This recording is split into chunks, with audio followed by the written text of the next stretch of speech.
Hello बच्चों, welcome to my channel Rahman study zone. बेटा, जैसा कि नवंबर में आपके जो हाफ ईयरली एग्ज़ाम होने वाले हैं CBSE ISC वगैरह के, इन सभी ने हाफ ईयरली एग्ज़ाम में MCQ क्वेश्चन को पूछने का निर्णय लिया है। उसको देखते हुए कुछ टॉपिक वाइज क्वेश्चन हम लोग प्रैक्टिस के लिए लेकर आए हैं आपके लिए। आज की इस वीडियो में हम लोग इलेक्ट्रोस्टैटिक्स पूरा कंप्लीट देखेंगे, जिसमें आपका Coulomb law, electric flux, Gauss law, इन सब के ऊपर 50 क्वेश्चंस आपको MCQ मिलेंगे।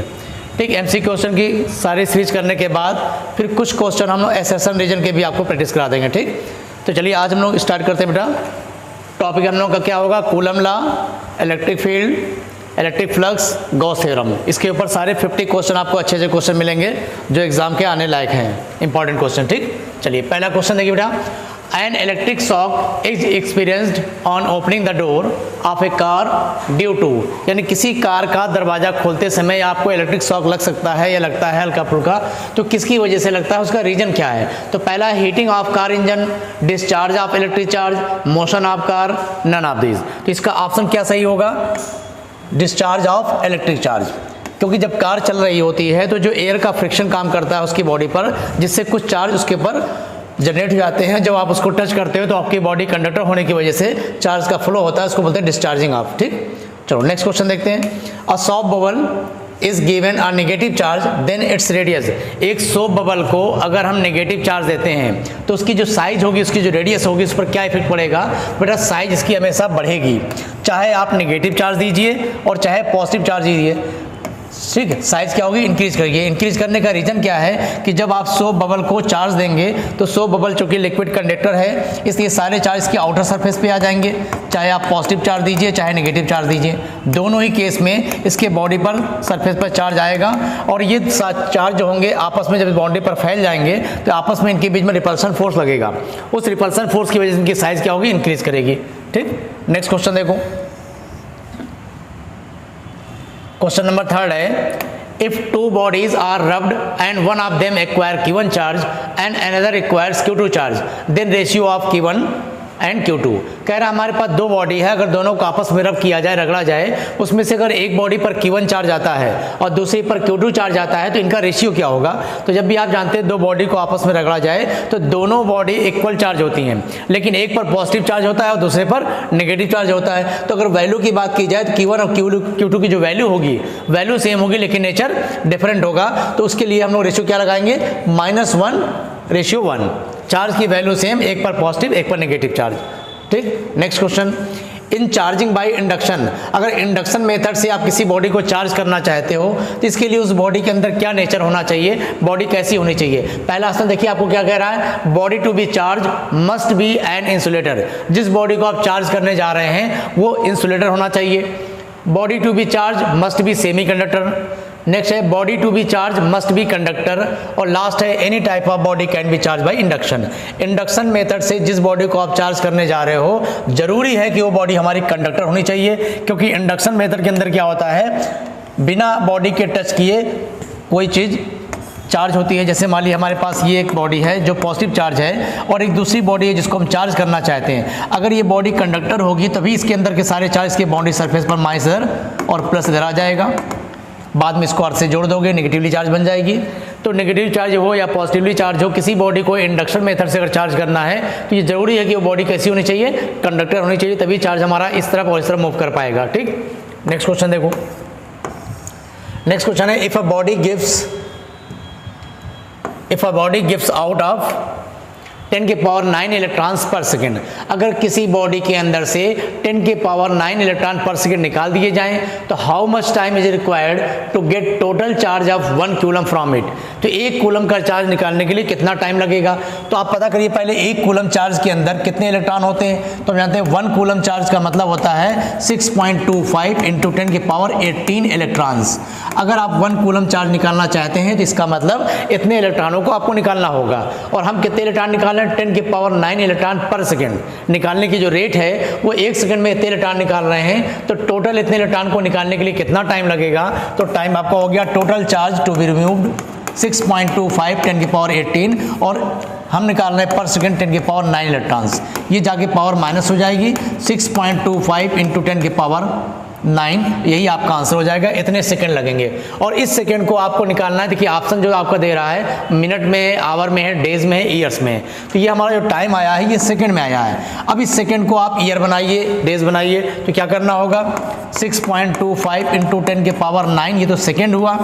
ठीक, अब इस सेकंड को हम अगर मिनट की बात करना है तो भाई 60 से डिवाइड कर लो, लेकिन अभी भी नंबर बहुत बड़ा है। अगर इसको सेकंड में निकालना होता, सॉरी मिनट में निकालना, 60 डिवाइड किए, आवर में करना है 24 से और डिवाइड कर लो। ठीक, उसके बाद भी देखिए नंबर हमारा बहुत बड़ा आएगा, यानी एक्चुअल में हमारा आंसर जो आने वाला है लगभग ईयर में आएगा। और एक ईयर में कितने सेकंड होते हैं उससे आपको इस नंबर को डिवाइड करना होगा। तो एक साल में कितने सेकंड हो जाएंगे, तो 1 ईयर में 365 डेज हो गए और एक दिन के अंदर 86,400 सेकंड होते हैं, 86,400 सेकंड। इस नंबर से आप डिवाइड कर देंगे तो आपका जो आंसर आएगा वो ईयर में आएगा। तो यहाँ पर थोड़ा सा ऑब्जेक्टिव क्वेश्चन है, इसलिए पूरा कैलकुलेट करने की जरूरत नहीं है। आप थोड़ा आइडिया लगाइए, ये नंबर बहुत बड़ा 10 की पावर 9 है, यानी नंबर बहुत बड़ा है, तो जाहिर है ये ईयर में आंसर मिल जाएगा लगभग 198 ईयर। ठीक है, कैलकुलेट करने की जरूरत नहीं है। नेक्स्ट क्वेश्चन देखो। Next question, the number of electrons that must be removed from an electrically neutral body to give it a charge of plus 2.4 coulomb. हम किसी बॉडी को प्लस का चार्ज देना चाहते हैं, तो जब किसी बॉडी को आप पॉजिटिव चार्ज करना चाहते हो, इसका मतलब उसके अंदर से इलेक्ट्रॉन निकालना होगा। तो कितने इलेक्ट्रॉन निकालने होंगे ताकि उस बॉडी के ऊपर इतना चार्ज आ जाए, तो टोटल चार्ज हमको दे रखा है 2.4 चाहिए। ठीक, टोटल नंबर ऑफ इलेक्ट्रॉन कितने निकालने पड़ेंगे, एन आपसे पूछ रहा है। फॉर्मूला क्या होता है क्वांटाइजेशन का, Q बराबर NE, number of electron equal to charge upon electron का चार्ज। टोटल चार्ज हमारा 2.4, एक इलेक्ट्रॉन का चार्ज 1.6 इंटू 10 की पावर -19। इसको डिवाइड कर दें, 8 2 जा 16, 8 3 जा 24, 2 से डिवाइड करेंगे 1.5, पावर ऊपर चला गया 19। हमको इतने इलेक्ट्रॉन निकालने पड़ेंगे 1.5 10 की पावर -19 इलेक्ट्रॉन। ठीक, इतने इलेक्ट्रॉन निकाल देंगे तो पॉजिटिवली चार्ज बन जाएगी बॉडी। नेक्स्ट क्वेश्चन देखो बेटा, बहुत जल्दी जल्दी क्वेश्चन हो रहे हैं। अगर किसी को स्पीड ज़्यादा लगेगी तो अपनी वीडियो में आप उसको स्पीड को स्लो करके भी देख सकते हैं। ठीक, 50 क्वेश्चन हमको लगाने हैं, जल्दी जल्दी कवर किया जाए इसको। An object of mass 1 kg contains 4 into 10 के पावर 20 एटम। एक हमारे पास बॉडी है जिसका हर 1 kg के अंदर इतने एटम पाए जाते हैं। फिर कह रहा है if 1 electron is removed from every atom, her atom से 1 इलेक्ट्रॉन को अगर रिमूव कर दिया जाए तो बताइए charge gained by the solid of 1 ग्राम। अगर 1 ग्राम हमारे पास सॉलिड चीज है, 1 ग्राम मास होता तो हमारे पास कितना चार्ज आ जाएगा। तो पहले तो यहाँ देखिए हमारे जो नंबर ऑफ एटम दिए हैं वो 1 किलोग्राम के हिसाब से दिए, तो पता करिए 1 ग्राम में कितने एटम होंगे। तो number of atom in 1 gram, number of atom in 1 ग्राम, 1 ग्राम में कितने एटम होंगे। अगर 1 किलोग्राम में इतने हैं तो 1 ग्राम में कितने होंगे, 1000 से इसको डिवाइड कर दोगे तो आपको मिलेगा 4 इंटू 10 के पावर 17 एटम। इतने एटम हैं और हर एक एटम से आपने 1 इलेक्ट्रॉन को निकाला है, तो नंबर ऑफ इलेक्ट्रॉन रिमूव्ड कितने हो गए, नंबर ऑफ इलेक्ट्रॉन रिमूव्ड। ठीक, हर एक एटम से 1 इलेक्ट्रॉन निकाल रहे हैं तो इतने एटम हुए तो इतने इलेक्ट्रॉन भी हुए, यानी इतने इलेक्ट्रॉन को रिमूव किया गया तो ये नंबर ऑफ इलेक्ट्रॉन आपको मिल गया। तो चार्ज कितना आ जाएगा, Q बराबर NE, नंबर ऑफ इलेक्ट्रॉन हो गया 4 इंटू 10 के पावर 17 और E की वैल्यू हो गई 1.6 इंटू 10 के पावर -19। सॉल्व कर लीजिए 6.4 इंटू 10 के पावर -2, ये आपका होगा चार्ज 6.4 इंटू 10 के पावर -2, ऑप्शन नंबर बी। ठीक है, चलो नेक्स्ट क्वेश्चन देखो बेटा। नेक्स्ट क्वेश्चन है the coulomb's law is based on the assumption that charge are treated as. जो कूलम लॉ है उस कूलम लॉ को लगाते समय उसका जो बेस है उस बेस में क्या किया गया, जो चार्ज होते हैं उस चार्ज को कैसे ट्रीट करते हैं, यानी चार्ज को कैसे लिया गया है, किसके लिए वैलिड है। तो हम जानते हैं कूलम लॉ केवल पॉइंट चार्ज के लिए वैलिड होता है। उस समय हम लोग चार्ज को क्या मान के चलते हैं, पॉइंट चार्ज। पॉइंट चार्ज के लिए ही कूलम लॉ वैलिड है। ठीक, नेक्स्ट देखिए ग्राफ से रिलेटेड क्वेश्चन है force between two charges varies with distance between them as, यानी दो चार्ज के बीच में जो भी फोर्स लगता है उस फोर्स की जो वैल्यू है वो डिस्टेंस के साथ कैसे वेरी करती है। तो आप जानते हैं कूलम लॉ क्या कहता है, दो चार्ज की भी लगने वाला फोर्स डिस्टेंस के स्क्वायर के इनवर्सली प्रोपोर्शनल होता है। तो force inversely proportional to 1/r²। तो हम लोग क्या करेंगे, फोर्स और डिस्टेंस के बीच में अगर ग्राफ खींचेंगे, जिन दो क्वांटिटी के बीच में ग्राफ खींचने जा रहे हो, एक क्वांटिटी सिंगल पावर में है, एक डबल पावर में है और इनवर्सली प्रोपोर्शनल है, तो ग्राफ कैसा बनेगा, कर्व शेप में बनेगा। यानी अगर डिस्टेंस बढ़ रही है तो फोर्स की वैल्यू बहुत तेजी से कम होगी, तो ग्राफ आपका होगा बी। डिस्टेंस बढ़ाने पे फोर्स बहुत तेजी से कम होगा, स्क्वायर लगा हुआ है इसलिए ग्राफ हमारा बहुत ढाल बनेगी।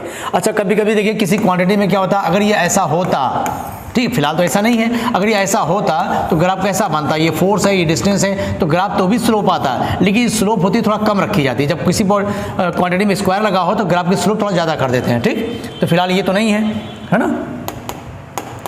तो हमारा आंसर कौन सा सही हो गया, इसको तो हटा ही दिया जाए फिलहाल, है ना। तो हमारा ऑप्शन कौन सा हुआ बेटा, बी नंबर। चलो अगला क्वेश्चन देखो। नेक्स्ट है, if point charge Q1 is equal to 2 into 10 to the power minus 7 and Q2 is equal to 3 into 10 to the power minus 7 are at 30 centimeter separation, then find electrostatic force between them। तो question बिल्कुल simple हो गया कि दो charge आपको दे दिए, बीच के distance भी दे दिया है, फोर्स निकालिए। तो सभी को मालूम है दो चार्ज के बीच का जो फोर्स निकाला जाता है, अगर एयर मीडियम है तो 9 into 10 के पावर 9, जो कि हमारी 1/4 पाई एप्सिलॉन नॉट की वैल्यू होती है। इसके बाद दोनों चार्ज को लेंगे तो Q1 की वैल्यू 2 into 10 के पावर minus 7, Q2 हो गया 3 into 10 के पावर minus 7, और बीच के डिस्टेंस का स्क्वायर करते हैं। डिस्टेंस हमारी 30 सेंटीमीटर है, इसको पहले आप मीटर बना लेंगे, 3 into 10 के पावर -1 मीटर, और जब इसका स्क्वायर कर लेंगे तो 9 into 10 के पावर -2 मीटर आ जाएगा। इस 9 से ये 9 आपका कैंसिल आउट हो गया, ये पावर ऊपर चली जाएगी, बाकी नंबर देख लीजिए, 3 into 2 6 हो गया, और ये पावर ऊपर गई, प्लस की 2 मिलेगी, माइनस का 14 है और प्लस का 11 है, तो 11 माइनस 14 हो गया, माइनस का 3, तो 6 into 10 के पावर -3 न्यूटन आपका आंसर हो गया। ठीक, चलो नेक्स्ट देखो। For two charges Q1 and Q2, if force between them for some separation in air F, then force between them in a medium। अगर दो चार्ज एयर में रखे हुए हैं और उस समय इनके बीच का जो फोर्स है, ये Q1 चार्ज है और ये Q2 चार्ज है, ये फिलहाल इनके बीच का मीडियम जो है वो एयर है, और जब एयर में रखा जाएगा तो फोर्स का फॉर्मूला आप पढ़ते हो K Q1 Q2 by R square, जहाँ K मतलब 1/4 पाई एप्सिलॉन नॉट। ठीक, अब कह रहा है इसी चार्ज के बीच में हम कोई मीडियम रख दे जाए जिसकी परमिटिविटी एप्सिलॉन हो, तो उस समय इस फोर्स की वैल्यू कितनी हो जाएगी। तो फोर्स को पूरा कंप्लीट लिखिए फॉर्मूले को, तो ये हो जाएगा एयर के लिए 1/4 पाई एप्सिलॉन नॉट, और जब किसी मीडियम में आप निकालेंगे तो मीडियम में फोर्स की वैल्यू होती है 1/4 pi epsilon naught K is equal to Q1 into Q2 by R square, ये फॉर्मूला होता है। अब देखिए एप्सिलॉन की जगह पे क्या बन जाता है, एप्सिलॉन नॉट की जगह पे एप्सिलॉन नॉट K हो जाता है, और इस पूरे को मिला के केवल एप्सिलॉन कहते हो। तो क्वेश्चन करा अब फोर्स कितना हो जाएगा, तो एक काम करते हैं, इनको आपस में डिवाइड कर लेते हैं, या सीधे याद रखिए कि दो चार्ज के बीच में लगने वाला जो फोर्स होता है एयर में सबसे ज़्यादा होता है, इसके अलावा कोई भी मीडियम होगा फोर्स कम होता जाएगा। रेशियो क्या होता है, इसी से डाइलेक्ट्रिक कांस्टेंट की डेफिनेशन निकल जाएगी। तो डाइलेक्ट्रिक कांस्टेंट जो होता है किसी भी मीडियम का डाइलेक्ट्रिक कांस्टेंट, इसको बोलते हैं एप्सिलॉन अपॉन एप्सिलॉन नॉट। एक तो ये हो गया। दूसरा, फोर्स के हिसाब से अगर डाइलेक्ट्रिक कांस्टेंट की डेफिनेशन लिखेंगे तो हम कहेंगे एयर में फोर्स सबसे ज़्यादा होता है, तो एयर में फोर्स की वैल्यू को ज़्यादा रखा जाए, एयर वाला फोर्स, और अपॉन किसी मीडियम में फोर्स। अब इन दोनों को आपस में अगर बराबर कर लें तो इससे भी आपको आंसर मिलने वाला है। तो लिखेंगे F0 by F is equal epsilon upon epsilon not. तो F की वैल्यू हमारी कितनी हो गई, ये मल्टीप्लाई में गया, F0 epsilon not upon epsilon. तो हमारा ये आंसर बन जाएगा एयर में force epsilon not upon epsilon.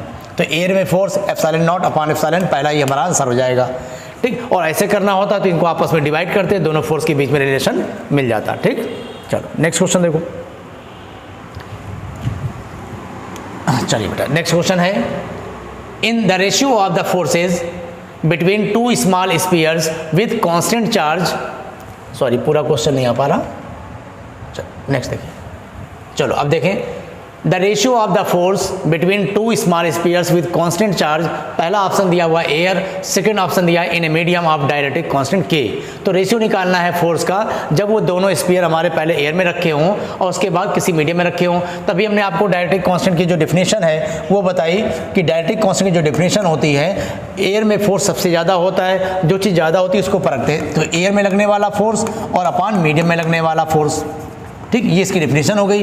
और यही हमसे पूछ रहा कि जब दोनों चार्ज पहले एयर में थे, बाद में किसी मीडियम में रखा गया जिसका डाइलेक्ट्रिक कांस्टेंट K है, तो इनके फोर्स का रेशियो क्या होगा। तो फोर्स का रेशियो बताएगा K, डेफिनेशन से मिल गया। अब रेशियो को K लिखे या K रेशियो 1 लिखे, दोनों बात एक ही है, तो ऑप्शन आपका B सही हो गया। ठीक, चलो अगला क्वेश्चन। नेक्स्ट क्वेश्चन है बेटा, two small spheres each having the charge plus Q are suspended by insulating threads of length L from a hook, this arrangement is taken in space where there is no gravitational effect, then the angle between the suspension and the tension in which thread will be। तो कह रहा हमारे पास दो charge हैं और इन दो charge को धागों की सहायता से लटका दिया गया है किसी पॉइंट से। तो धागे की जो लंबाई है, जो आपका थ्रेड है उसकी लंबाई है L लंबाई से दो चार्जेस को अगर लटका दिया जाए आपस में और दोनों सेम चार्ज होंगे तो क्या होगा, उनके भी रिपल्सन होगा, जिससे उनके बीच की डिस्टेंस बढ़ेगी। साथ साथ यहाँ पे क्वेश्चन में पॉइंट है कि हमको इस एक्सपेरिमेंट को ऐसी जगह पर किया गया है जहाँ पर किसी तरह का कोई ग्रेविटेशनल इफेक्ट नहीं है, यानी इसका वेट नीचे की ओर काम नहीं करेगा। तो जब वेट नहीं काम करेगा तो केवल एक ही फोर्स काम कर रहा है, इनके बीच का रिपल्सन, और सिंगल एक ही फोर्स काम कर रहा है, जिससे क्या होगा, ये दोनों चार्ज जितना मैक्सिमम दूर जा सकते हैं उतना दूर जाएंगे। तो इससे क्या होगा, ये चार्ज ऐसे लटके हुए थे, अगर वेट होता तो नीचे वेट काम करता, इधर रिपल्सन काम करता और दोनों का इफेक्ट ये होता कि हमारे इनके बीच में कुछ गैप आ जाता। लेकिन एक्चुअल में यहाँ ग्रेविटेशन काम कर ही नहीं रहा है, केवल इलेक्ट्रिक फोर्स काम कर रहा है जो कि रिपल्सन का है, जिसकी वजह से चार्ज मैक्सिमम से मैक्सिमम डिस्टेंस पर चले जाएंगे। तो एक चार्ज हमारा इधर आ जाएगा और एक चार्ज इधर आ जाएगा, मैक्सिमम रिपल्सन लग रहा है तो इनके बीच का जो गैप होगा काफ़ी ज़्यादा हो जाएगा। इनकी लेंथ हमारी एक तरफ की L थी तो इनके बीच का गैप हो जाएगा 2L। तो पहला पॉइंट हो गया, इनके बीच में जो एंगल बनेगा वो 180 होगा और दूसरा इनके बीच का जो फोर्स होगा, फोर्स की वैल्यू हो जाएगी 1/4 pi epsilon not Q1 into Q2 यानी Q स्क्वायर, और बीच की जो डिस्टेंस है यहाँ से यहाँ तक 2L हो जाएगी तो 2L स्क्वायर। इतना फोर्स लगने वाला है और एंगल इनके बीच का बचेगा सेपरेशन का 180 डिग्री।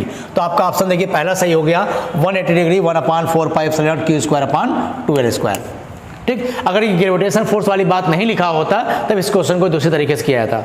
चलो नेक्स्ट क्वेश्चन देखो बेटा। नेक्स्ट क्वेश्चन है 2 point charges A and B having charge plus Q and minus Q respectively are placed at certain distance apart and force acting between them is F। हमारे पास दो charges हैं A और B, इनके नाम रखे गए हैं, ये A है और ये B है। ठीक, इसके ऊपर चार्ज है प्लस का Q, इसके ऊपर चार्ज है माइनस का Q। इन दोनों के बीच में कुछ डिस्टेंस है और इसकी वजह से इनके बीच में जो फोर्स लग रहा है वो F है। तो इनिशियल फोर्स आपको दे दिया कि अभी इसमें फिलहाल फोर्स F लग रहा है। अब इसके बाद की क्वेश्चन ये है कि इसमें से क्या किया जा रहा है, A में से 25% चार्ज ट्रांसफर कर दिया गया B में। A बॉडी से 25% चार्ज B बॉडी में ट्रांसफर कर दिया जाए तो अब इनके बीच का फोर्स कितना हो जाएगा। देखिए 25% का मतलब हो गया 1/4, एक चौथाई हिस्सा। जो भी A के पास चार्ज था इसका 1/4 हमने इसको ट्रांसफर कर दिया। तो देखिए नई सिचुएशन क्या हो जाएगी, दोनों ऑब्जेक्ट उतनी ही डिस्टेंस पर हैं, डिस्टेंस पर हमने कोई चेंजिंग नहीं की। ठीक, अभी इसके पास चार्ज Q है, इसमें से 1/4 निकाल दिया जाए तो यहाँ पे 3/4 बचेगा, तो 3/4 Q आ जाएगा पॉजिटिव का। लेकिन इसमें से जो चार्ज आपने निकाला है वो पॉजिटिव का निकाला है, और जब इसको ले जाके दोगे, इसके पास पहले से नेगेटिव चार्ज था तो माइनस Q था और प्लस का Q/4 इसको आपने दे दिया। इसमें से Q/4 कम किया है और इसको Q/4 बढ़ा दिया है। तो जैसे ही बढ़ाओगे इसके पास चार्ज कितना आ जाएगा, -4Q प्लस Q यानी -3Q/4। अब इसके पास चार्ज इतना आ गया। तो कह रहा अब इनके बीच के फोर्स पे क्या इफेक्ट आएगा, तो डिस्टेंस को तो आपने चेंज किया नहीं, तो हमारा जो फोर्स होता है दो बात पे डिपेंड करता है, मीडियम पर, मीडियम वही है, डिस्टेंस पर, डिस्टेंस भी वही है। तो अब तीसरा बच गया कि दोनों चार्ज के मल्टीपल पर। पहले इन दोनों चार्ज का मल्टीपल कितना था, Q स्क्वायर, ठीक है, वैल्यू के हिसाब से। तो जब Q स्क्वायर मल्टीपल था तो उसमें फोर्स कितना था, F था। अब जरा मल्टीपल कीजिए, देखिए कितना आता है, 3Q/4 और माइनस का 3Q/4, माइनस और प्लस तो नेचर बता रहे हैं कि अट्रैक्शन होगा। वैल्यू की बात करेंगे 3/4 कितना होगा, 9/16। अब हमारा जो आएगा यहाँ पे 9/16 Q स्क्वायर आएगा। तो जब चार्ज पहले के कंपेयर में 9/16 हो गया तो हमारा फोर्स भी 9/16 हो जाएगा। तो ऑप्शन हो जाएगा आपका पहला 9F/16। अब इसके फोर्स की वैल्यू हो जाएगी 9F/16। पूरा कैलकुलेट करने की जरूरत नहीं, इस तरह से आइडिया निकाल लिया करिए। ऑब्जेक्टिव क्वेश्चन में कुछ आपको ट्रिक भी देखनी पड़ेगी कि पूरा बैठ के सोल्यूशन नहीं करना है, आपको टाइम भी बचाना है। ठीक बेटा, चलो नेक्स्ट क्वेश्चन देखा जाए। बेटा इस सारे के सारे क्वेश्चन आपके लिए बोर्ड एग्जाम के लिए बहुत ही अच्छे क्वेश्चन हैं, इंपॉर्टेंट हैं। काफ़ी क्वेश्चन ऐसे हैं जो आए हुए हैं, ठीक है। तो बेहतर है, हमें लगता है कि आपके लिए वीडियो बहुत फ़ायदेमंद होगी, और इसलिए कोशिश कीजिए कि वीडियो को ज़्यादा से ज़्यादा लाइक करें, शेयर करें, और जो लोगों ने चैनल को सब्सक्राइब नहीं किया है वो प्लीज़ इसको सब्सक्राइब कर लें। आगे भी आपको इस तरह वीडियो मिलेंगे। एसएसएन रीजन के क्वेश्चन बच्चों को ज़्यादा टफ लगते हैं तो उसके लिए भी हम लोग कुछ प्रैक्टिस क्वेश्चन लेकर आएंगे। ठीक है, अभी पहले टॉपिक वाइज ऑब्जेक्टिव कर लेते हैं। चलिए नेक्स्ट क्वेश्चन देखा जाए। 14 नंबर क्वेश्चन कह रहा है, suppose the spheres A and B with charges 6.5 × 10⁻⁷ coulomb have identical sizes and distance between centre is 50 centimetre. हमारे पास दो स्पीयर है A और B, ये A है और ये B है। कह रहा है ये दोनों आइडेंटिकल है, मतलब बिल्कुल एक जैसे, एक जैसी साइज है। दोनों के ऊपर सेम चार्ज है ये, और फिलहाल अभी इस चार्ज को हम लोग वैल्यू नहीं रख रहे हैं, अभी हम इसको क्यू मान लेते हैं। तो इसके ऊपर भी चार्ज क्यू हो गया और इसके ऊपर भी चार्ज क्यू हो गया। इनके बीच की कुछ डिस्टेंस दिया हुआ है 50 सेंटीमीटर, ये डिस्टेंस हो गई। अब क्वेश्चन जो बाद में कह रहा है, अगली बात वो समझना है main, a third sphere of same size, एक तीसरा स्फीयर हमने लिया, उसका नाम सपोज कर लिए मैं सी ले लिया, सेम साइज का वो भी है बट अनचार्ज, लेकिन वो अनचार्ज है। ठीक, एक तीसरा हमने लिया जो सी जैसा है बिल्कुल, लेकिन वो अनचार्ज है, इसके ऊपर कोई चार्ज नहीं है। इसको क्या किया गया, is brought in contact with the first, पहले के साथ कांटेक्ट किया गया, then brought in contact with the second, उसके बाद सेकंड के साथ कांटेक्ट किया, and finally removed from both, और इन दोनों से बिल्कुल अलग कर दिया गया दोनों। तो what is the new force of repulsion between them, तो इनके बीच नया फोर्स कितना हो जाएगा। देखिए जब ये अनचार्ज बॉडी है, इसके पास फिलहाल अभी कोई चार्ज नहीं है क्योंकि वैल्यू 0 है। जब इसको ले जाके आप एस के साथ टच कराएंगे तो जब भी दो बॉडी आपस में कांटेक्ट में आती हैं तो इनके चार्ज आपस में ट्रांसफर होंगे, किसकी वजह से, ड्यू टू पोटेंशियल डिफरेंस। और दोनों सेम साइज के हैं तो पोटेंशियल किस पे डिपेंड करेगा, चार्ज पर। इसके पास चार्ज क्यू था, उसके पास चार्ज 0 था, इसमें से चार्ज निकलकर उसमें जाएगा, कब तक जाएगा, जब तक दोनों तरफ बराबर ना हो जाए, चार्ज बराबर ना हो जाए। और चार्ज बराबर की कहानी तभी तक चलेगी जब तक पोटेंशियल सेम होगा, साइज सेम होगी। अगर साइज का यहाँ पे वेरिएशन दिया होता, चार्ज साइज अलग अलग दिया होता, तो ध्यान रखिए चार्ज की वजह से ट्रांसफर नहीं होता है। ये मत याद करिएगा जिसमें ज़्यादा चार्ज है उसमें से निकल के कम में जाएंगे, बल्कि जिसका ज़्यादा पोटेंशियल होता है उस हाई पोटेंशियल से लो पोटेंशियल चार्ज फ्लो होते हैं। और पोटेंशियल में कहानी में क्या होता है, साइज का भी ध्यान रखना पड़ता है। जब दोनों साइज सेम होगी तो फिर हम लोग क्या ध्यान रखेंगे, केवल चार्ज का। तो यहाँ पर हम केवल चार्ज को बोल रहे हैं, ठीक है। तो इसमें से चार्ज निकल कर उसमें जाएगा जब तक बराबर ना हो जाए। तो आफ्टर टचिंग ए के पास चार्ज कितना बचेगा, Q/2, और सी के पास कितना चार्ज हो गया है, Q/2। अब इस सी को हम ले गए बी के पास, तो जब सी बी के पास गया है तो उसके ऊपर चार्ज आ चुका था।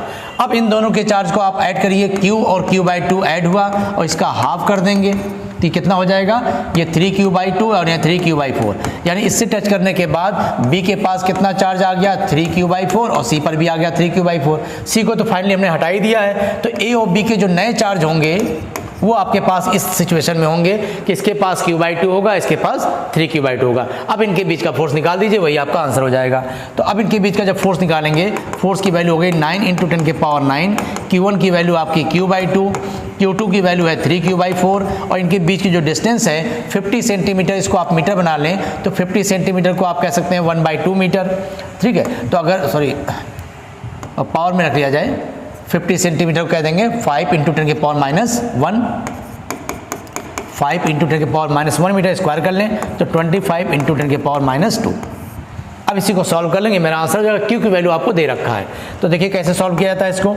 ये हो गया 9 × 10⁻9, ठीक। ऊपर आपको मिल रहा है 3 और Q स्क्वायर, तो Q स्क्वायर आप इसका स्क्वायर कर लो, यानी 6.5 × 6.5, पावर का स्क्वायर कर लेंगे माइनस का 14, ठीक। नीचे देखिए ये 4 2 8 8 भी लिख लिया, इंटू 25 भी लिखा गया, इंटू 10⁻²।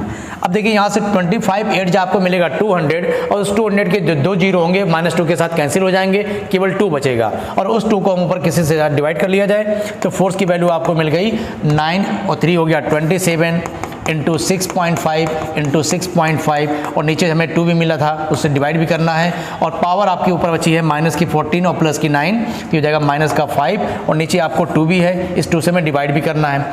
अब देखिए ऑब्जेक्टिव क्वेश्चन है, इसलिए पूरा कैलकुलेट करने के चक्कर में ना पड़े, आप ऑप्शन को चेक करने की कोशिश करें। देखिए लगभग में आंसर निकालते हैं। अगर मान लो थोड़ी देर के लिए इसको हमने 6 मान लिया, ठीक। शॉर्ट में कैसे आंसर समझेंगे, इसको अगर आप 6 मान लेते हैं और इसको 7 मान लीजिए, एक में थोड़ा कम कर लेंगे, बढ़ा लें तो 6 7 या 42 यहाँ से मिल जाएगा, 2 से डिवाइड करोगे तो मिलेगा 21। अब ये 21 × 27, ठीक, 20 × 30 यानी 600, और पावर आपका -2 है तो 6 × 10⁻³ तो -3 पावर के आसपास आंसर आने वाला है। तो ऑप्शन नंबर ए आपका सही होगा, 5.7 × 10⁻³ तो जब ऑब्जेक्टिव क्वेश्चन आपको करने हैं, कोई एक्यूरेट आंसर निकालने की जरूरत नहीं है कि पावर में बहुत ज़्यादा वेरिएशन है। जब भी ऑब्जेक्टिव क्वेश्चन के जो आंसर होते हैं बिल्कुल आसपास हो, तब आप एक्यूरेट निकालने की कोशिश करो, वरना आप थोड़ा सा राउंड फिगर में लेके मन में कैलकुलेशन कर लो, जो उसके आसपास आंसर आ रहा हो उस पर टिक लगा लो, ठीक। आप पूरा भी कैलकुलेट करेंगे तो आपको आंसर यही मिलने वाला है। अगला क्वेश्चन देखो बेटा, क्योंकि ऑब्जेक्टिव क्वेश्चन में आपको ज़्यादा से ज़्यादा क्वेश्चन करने हैं, टाइम के हिसाब से आपको टाइम भी थोड़ा सा बचाना है, तो इन चीज़ों को आप सीखिए। नेक्स्ट क्वेश्चन है बेटा, 3 charges Q1, Q2 and Q3 each of 1 coulomb are at the vertices of an equilateral triangle। 3 charge हमारे पास हैं और ये तीनों चार्ज एक इक्विलेटरल ट्रायंगल के कॉर्नर पे रखे हुए हैं। यहाँ भी 1 कूलम है, यहाँ भी 1 कूलम है, यहाँ भी 1 कूलम है और इस इक्विलेटर की जो साइड दिया हुआ है वो L दिया हुआ है, ये 1 नहीं L है। इसके बाद लिखा force on A charge Q बराबर 2 microcoulomb placed at the centroid. इसके सेंट्रॉइड पे एक चार्ज रखा हुआ है स्मॉल q जिसकी वैल्यू है 2 माइक्रोकूलम। कह रहा है इसके ऊपर कितना फोर्स लग रहा होगा। अब आप आइडिया लगाइए, यहाँ पर कॉर्नर पे 3 चार्ज हैं, इसकी वजह से भी फोर्स लगेगा, इसकी वजह से भी लगेगा, इसकी वजह से भी लगेगा। एक तो थ्योरेटिकली आप पहले समझ लीजिए, ठीक। इसमें ये जो चार्ज होगा सारे चार्ज पॉजिटिव हैं, ये इसको फोर्स लगाएगा इस तरफ और ये इसको फोर्स लगाएगा इस तरफ। अब पहले इन दोनों का सोल्यूशन देखिए, ये जो फोर्स लगाएगा और ये जो फोर्स लगाएगा, इन दोनों फोर्स की वैल्यू सेम होगी। क्यों सेम होगी? कि दो चार्ज यहाँ पर है, इन दोनों के बीच चार्ज, वही चार्ज यहाँ पर भी है, तो दोनों के फोर्स की वैल्यू इक्वल हो गई। और ये जो एंगल आएगा ये कितना आएगा? 120।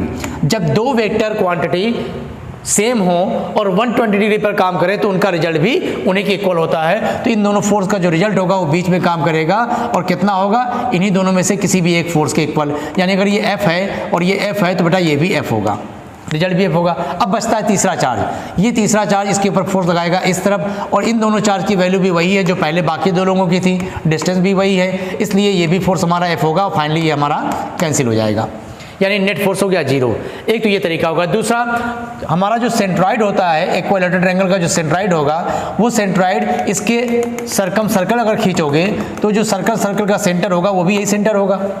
और जब किसी सर्कल पर या किसी भी स्फेरिकल सरफेस पर या किसी भी सर्कल की बाउंड्री पर चार्ज डिस्ट्रीब्यूटेड हो, चार्ज फैले हुए हों, लेकिन शर्त ये है कि चार्ज का डिस्ट्रीब्यूशन यूनिफॉर्म होना चाहिए। तो आप देख रहे हो एक चार्ज यहाँ है, एक चार्ज यहाँ है, एक चार्ज यहाँ है और हर दो चार्ज के बीच का जो गैप है वो इक्वल है क्योंकि एक इक्विलेटरल ट्रायंगल बना रहे हैं। तो चार्ज का डिस्ट्रीब्यूशन बेटा यूनिफॉर्म हो गया। जब भी किसी बाउंड्री पर चार्ज का डिस्ट्रीब्यूशन यूनिफॉर्म होता है तो उसको हम बोलते हैं इक्विपोटेंशियल सरफेस। और इस सरफेस के लिए क्या होगा? इसके अंदर कहीं भी इलेक्ट्रिक फील्ड नहीं होगी और जब कहीं भी इलेक्ट्रिक फील्ड नहीं होगी तो उस पर लगने वाला फोर्स भी 0 हो जाएगा। इस वजह से भी इस पर लगने वाला फोर्स 0 है। तो दोनों कॉन्सेप्ट हमने आपको बता दिया, आप दोनों बातों को ध्यान रखिएगा, ठीक है। चलो अगला क्वेश्चन देखो बेटा। नेक्स्ट क्वेश्चन आपके पास है 3 charges plus Q and plus Q, दो हमारे पास प्लस Q है, एक स्मॉल q है, are placed respectively at distance 0, d/2 and d from the origin on the x axis. तो ये हमारे पास, मान लीजिए हमने एक्सिस खींच लिया, ये हमारा x एक्सिस हो गया और ये हमारा y एक्सिस हो गया। इसके ये ओरिजिन है, ठीक। ओरिजिन के से होते हुए x एक्सिस के ऊपर 3 चार्ज हमारे पास रखे हुए हैं। वो चार्ज कौन कौन से हैं? एक पहला चार्ज है Q जिसकी पोजीशन दिया 0, यानी ये यहीं पर रखा हुआ है, ये हो गया प्लस का Q चार्ज। इसके बाद दूसरा चार्ज है स्मॉल q और ये कहाँ रखा है? d/2 पर। तो मान लो यहाँ से लेकर यहाँ तक की जो डिस्टेंस है वो d/2 है, ये d/2 डिस्टेंस पर यहाँ पे एक चार्ज Q रखा हुआ है। तीसरा चार्ज है प्लस का Q, कहाँ रखा है? d डिस्टेंस पर, मतलब इसका जस्ट डबल, तो यहाँ रखा हुआ है बेटा प्लस Q। इसका सिंबल दिया है, इसका सिंबल दिया है, इसका सिंबल हमें नहीं पता, ये भी डिस्टेंस हमारी d/2 हो जाएगी क्योंकि टोटल डिस्टेंस यहाँ से लेकर यहाँ तक d है। अब क्वेश्चन कह रहा है if the net force experienced by the plus Q placed at x बराबर 0, x बराबर 0 पे जो चार्ज रखा हुआ है अगर इस पे लगने वाला नेट फोर्स 0 हो तो स्मॉल q की वैल्यू क्या होगी? तो इस पे लगने वाला फोर्स 0 है, ये क्वेश्चन में खुद कह रहा है। हम कह रहे हैं कि इस पर लगने वाला फोर्स इसकी वजह से भी होगा और इसकी वजह से भी होगा, यानी ये दोनों चार्ज के ऊपर फोर्स लगा रहे होंगे। क्वेश्चन कहता है कि नेट फोर्स 0 है, तो काम करते हैं फोर्स निकाल लेते हैं और क्वेश्चन के अकॉर्डिंग उस नेट फोर्स को 0 कर देते हैं, अपने आप आंसर मिल जाएगा। इस पर लगने वाला फोर्स जब इसकी वजह से निकालोगे तो उस फोर्स को हमने नाम दे दिया F1, ठीक। और इसकी वजह से जो यहाँ पे फोर्स लगेगा उसका नाम हमने दे दिया F2 और दोनों का जो रिजल्ट है वो हो गया 0। क्वेश्चन में खुद कह रहा है। तो क्या करते हैं? F1 निकालिए। F1 की वैल्यू हो गई K, Q1 Q2 यानी कैपिटल Q स्मॉल q, बीच के डिस्टेंस का स्क्वायर यानी d²/4, ठीक, प्लस दूसरा फोर्स क्या लगाओगे इन दोनों के बीच? तो हो गया K कैपिटल Q, बीच के डिस्टेंस d हो गई तो d का स्क्वायर। अब ये दोनों का सम क्वेश्चन बता रखा है 0 है, तो जो चीज़ कॉमन है उसको कॉमन ले लीजिए, वो भी जाकर उधर 0 हो जाएगा। तो कॉमन आप लोगे, K भी आपका कॉमन में आ गया, कैपिटल Q भी कॉमन में आ जाएगा, नीचे से d² भी कॉमन आ जाएगा। तो बचेगा क्या अंदर? यहाँ बचेगा 4 स्मॉल q, तो 4 स्मॉल q और प्लस यहाँ से आपका एक कैपिटल Q बच रहा है और ये एक वैल्यू हो गई हमारी 0। तो ये पूरा पोर्शन जाके उधर 0 बन जाएगा। तो 4 स्मॉल q बराबर आ जाएगा कैपिटल Q माइनस का, तो स्मॉल q की वैल्यू आ गई -q/4। तो स्मॉल q की जो वैल्यू है वो -q/4 आ जाएगी। आपका ऑप्शन नंबर 4 सही हो जाएगा बेटा। ठीक है। तो नेक्स्ट क्वेश्चन है आपका 4 charges equal to minus q are placed at the 4 corners of a square and a small charge q is at its center। हमारे पास 4 चार्ज हैं बेटा, 4 चार्जेस हैं, चारों इसके स्क्वायर के कॉर्नर पे रखे हुए हैं और सभी की जो वैल्यू है वो माइनस क्यू के हिसाब से है। ठीक, ये एक स्क्वायर है, उसके कॉर्नर पे रखे हुए हैं और इसके सेंटर पर एक चार्ज रखा हुआ है स्मॉल क्यू। क्वेश्चन है if the system is in equilibrium then value of small q. अगर ये पूरा का पूरा सिस्टम हमारा इक्विलिब्रियम में हो तो स्मॉल क्यू की वैल्यू बताइए। इसमें थोड़ा सा कैलकुलेशन देखिए ध्यान से कैसे करना है। एक्चुअल में क्या होगा, स्मॉल क्यू की वैल्यू और स्मॉल क्यू की वैल्यू आपको निकालनी है। देखिए ये जो चार्ज है यहाँ से लेकर यहाँ तक की डिस्टेंस, यहाँ से यहाँ तक की डिस्टेंस, ये डिस्टेंस और ये डिस्टेंस, सारी की सारी डिस्टेंस इक्वल होगी, यानी सेंटर वाला जो चार्ज है हर चार्ज से इक्वल डिस्टेंस पर है, हर चार्ज की वैल्यू सेम है, तो सारे चार्ज इसके ऊपर फोर्स इक्वल लगाएंगे। लेकिन बात यहाँ पे सिर्फ सेंटर की नहीं हो रही है, कह रहा है ये पूरा का पूरा सिस्टम इक्विलिब्रियम में है। तो जब भी सिस्टम की बात करें तो किसी कॉर्नर के चार्ज को आप पकड़िए। अब इस कॉर्नर वाले चार्ज पे ध्यान से देखो, इस पर चार्ज पर ये जो फोर्स लगाएगा वो इधर लगाएगा, ये जो फोर्स लगाएगा वो इधर लगाएगा। ठीक, और ये दोनों चार्ज सेम हैं, दोनों इनके ऊपर फोर्स इक्वल लगाएंगे। सपोज कर लो ये इसकी वजह से फोर्स लगा F, तो ये भी फोर्स लगाएगा F, और इन दोनों के बीच का एंगल है 90, तो इन दोनों फोर्स का जो रिजल्ट होगा वो इधर काम करेगा, जिसकी वैल्यू हो जाएगी F√2। अब इसका काम खत्म हो गया। अब इसका दोनों का रिजल्ट निकाल लिया F√2, ये इन दोनों की वजह से हमने निकाला। अब तीसरा चार्ज ये वाला है, ये भी इसके ऊपर फोर्स लगाएगा, वो इधर लगाएगा, और उस फोर्स को हमने नाम दिया F'। तो F' की जो वैल्यू होगी वो थोड़ा सा डिफरेंट आएगी। चार्ज भले ही दोनों सेम है, वही चार्ज लिया जा रहा है, लेकिन बीच के डिस्टेंस का फर्क है। यहाँ तक की डिस्टेंस आपकी a थी मान लीजिए, तो ये डिस्टेंस हमारी a√2 होगी पूरा, तो a√2 का स्क्वायर करोगे तो आ जाएगा 2a², और इस फोर्स को ऑलरेडी हमने F कह रखा है भाई। इन दोनों के बीच का जो फोर्स था Q × Q यानी Q², बीच की डिस्टेंस a², तो KQ² / a² को हमने क्या माना था F, तो ये वैल्यू हो जाएगी हमारी F/2, और ये F/2 भी इधर ही लग रहा है। यानी इस कॉर्नर वाले चार्ज के ऊपर सेंटर को छोड़कर बाकी चारों की वजह से लगने वाला नेट फोर्स कितना हो गया, तो F√2 और प्लस F/2। तो इस पे लगने वाला नेट फोर्स पहले हमने पता कर लिया कि नेट फोर्स पे लग रहा है F√2 प्लस F/2। F को कॉमन ले लें, √2 प्लस 1/2, जहाँ F हम किसको बोल रहे हैं, स्मॉल क्यू, मतलब K की वैल्यू जो 1/4πε जिसको बोलते हैं, शॉर्ट में K लिख रहे हैं, दोनों चार्ज के बीच के डिस्टेंस Q² / a²। ये इतना फोर्स काम कर रहा है किसी एक कॉर्नर पर लगने वाला फोर्स। इसकी वजह से ये कॉर्नर वाला चार्ज तो भाग जाना चाहिए था भाई, ये इसको इधर धकेल रहा है, ये इसको इधर धकेल रहा है, ये वाला इसको इधर धकेल रहा है, तो इसके ऊपर नेट फोर्स कितना काम कर रहा है वो हमने निकाल लिया। ये किधर काम करेगा, बाहर की ओर, इसकी वजह से इस चार्ज को भाग जाना चाहिए था। लेकिन क्वेश्चन कह रहा है कि जब हमने सेंटर पे एक चार्ज रख दिया स्मॉल क्यू, तो ये पूरा सिस्टम हमारा इक्विलिब्रियम में आ गया।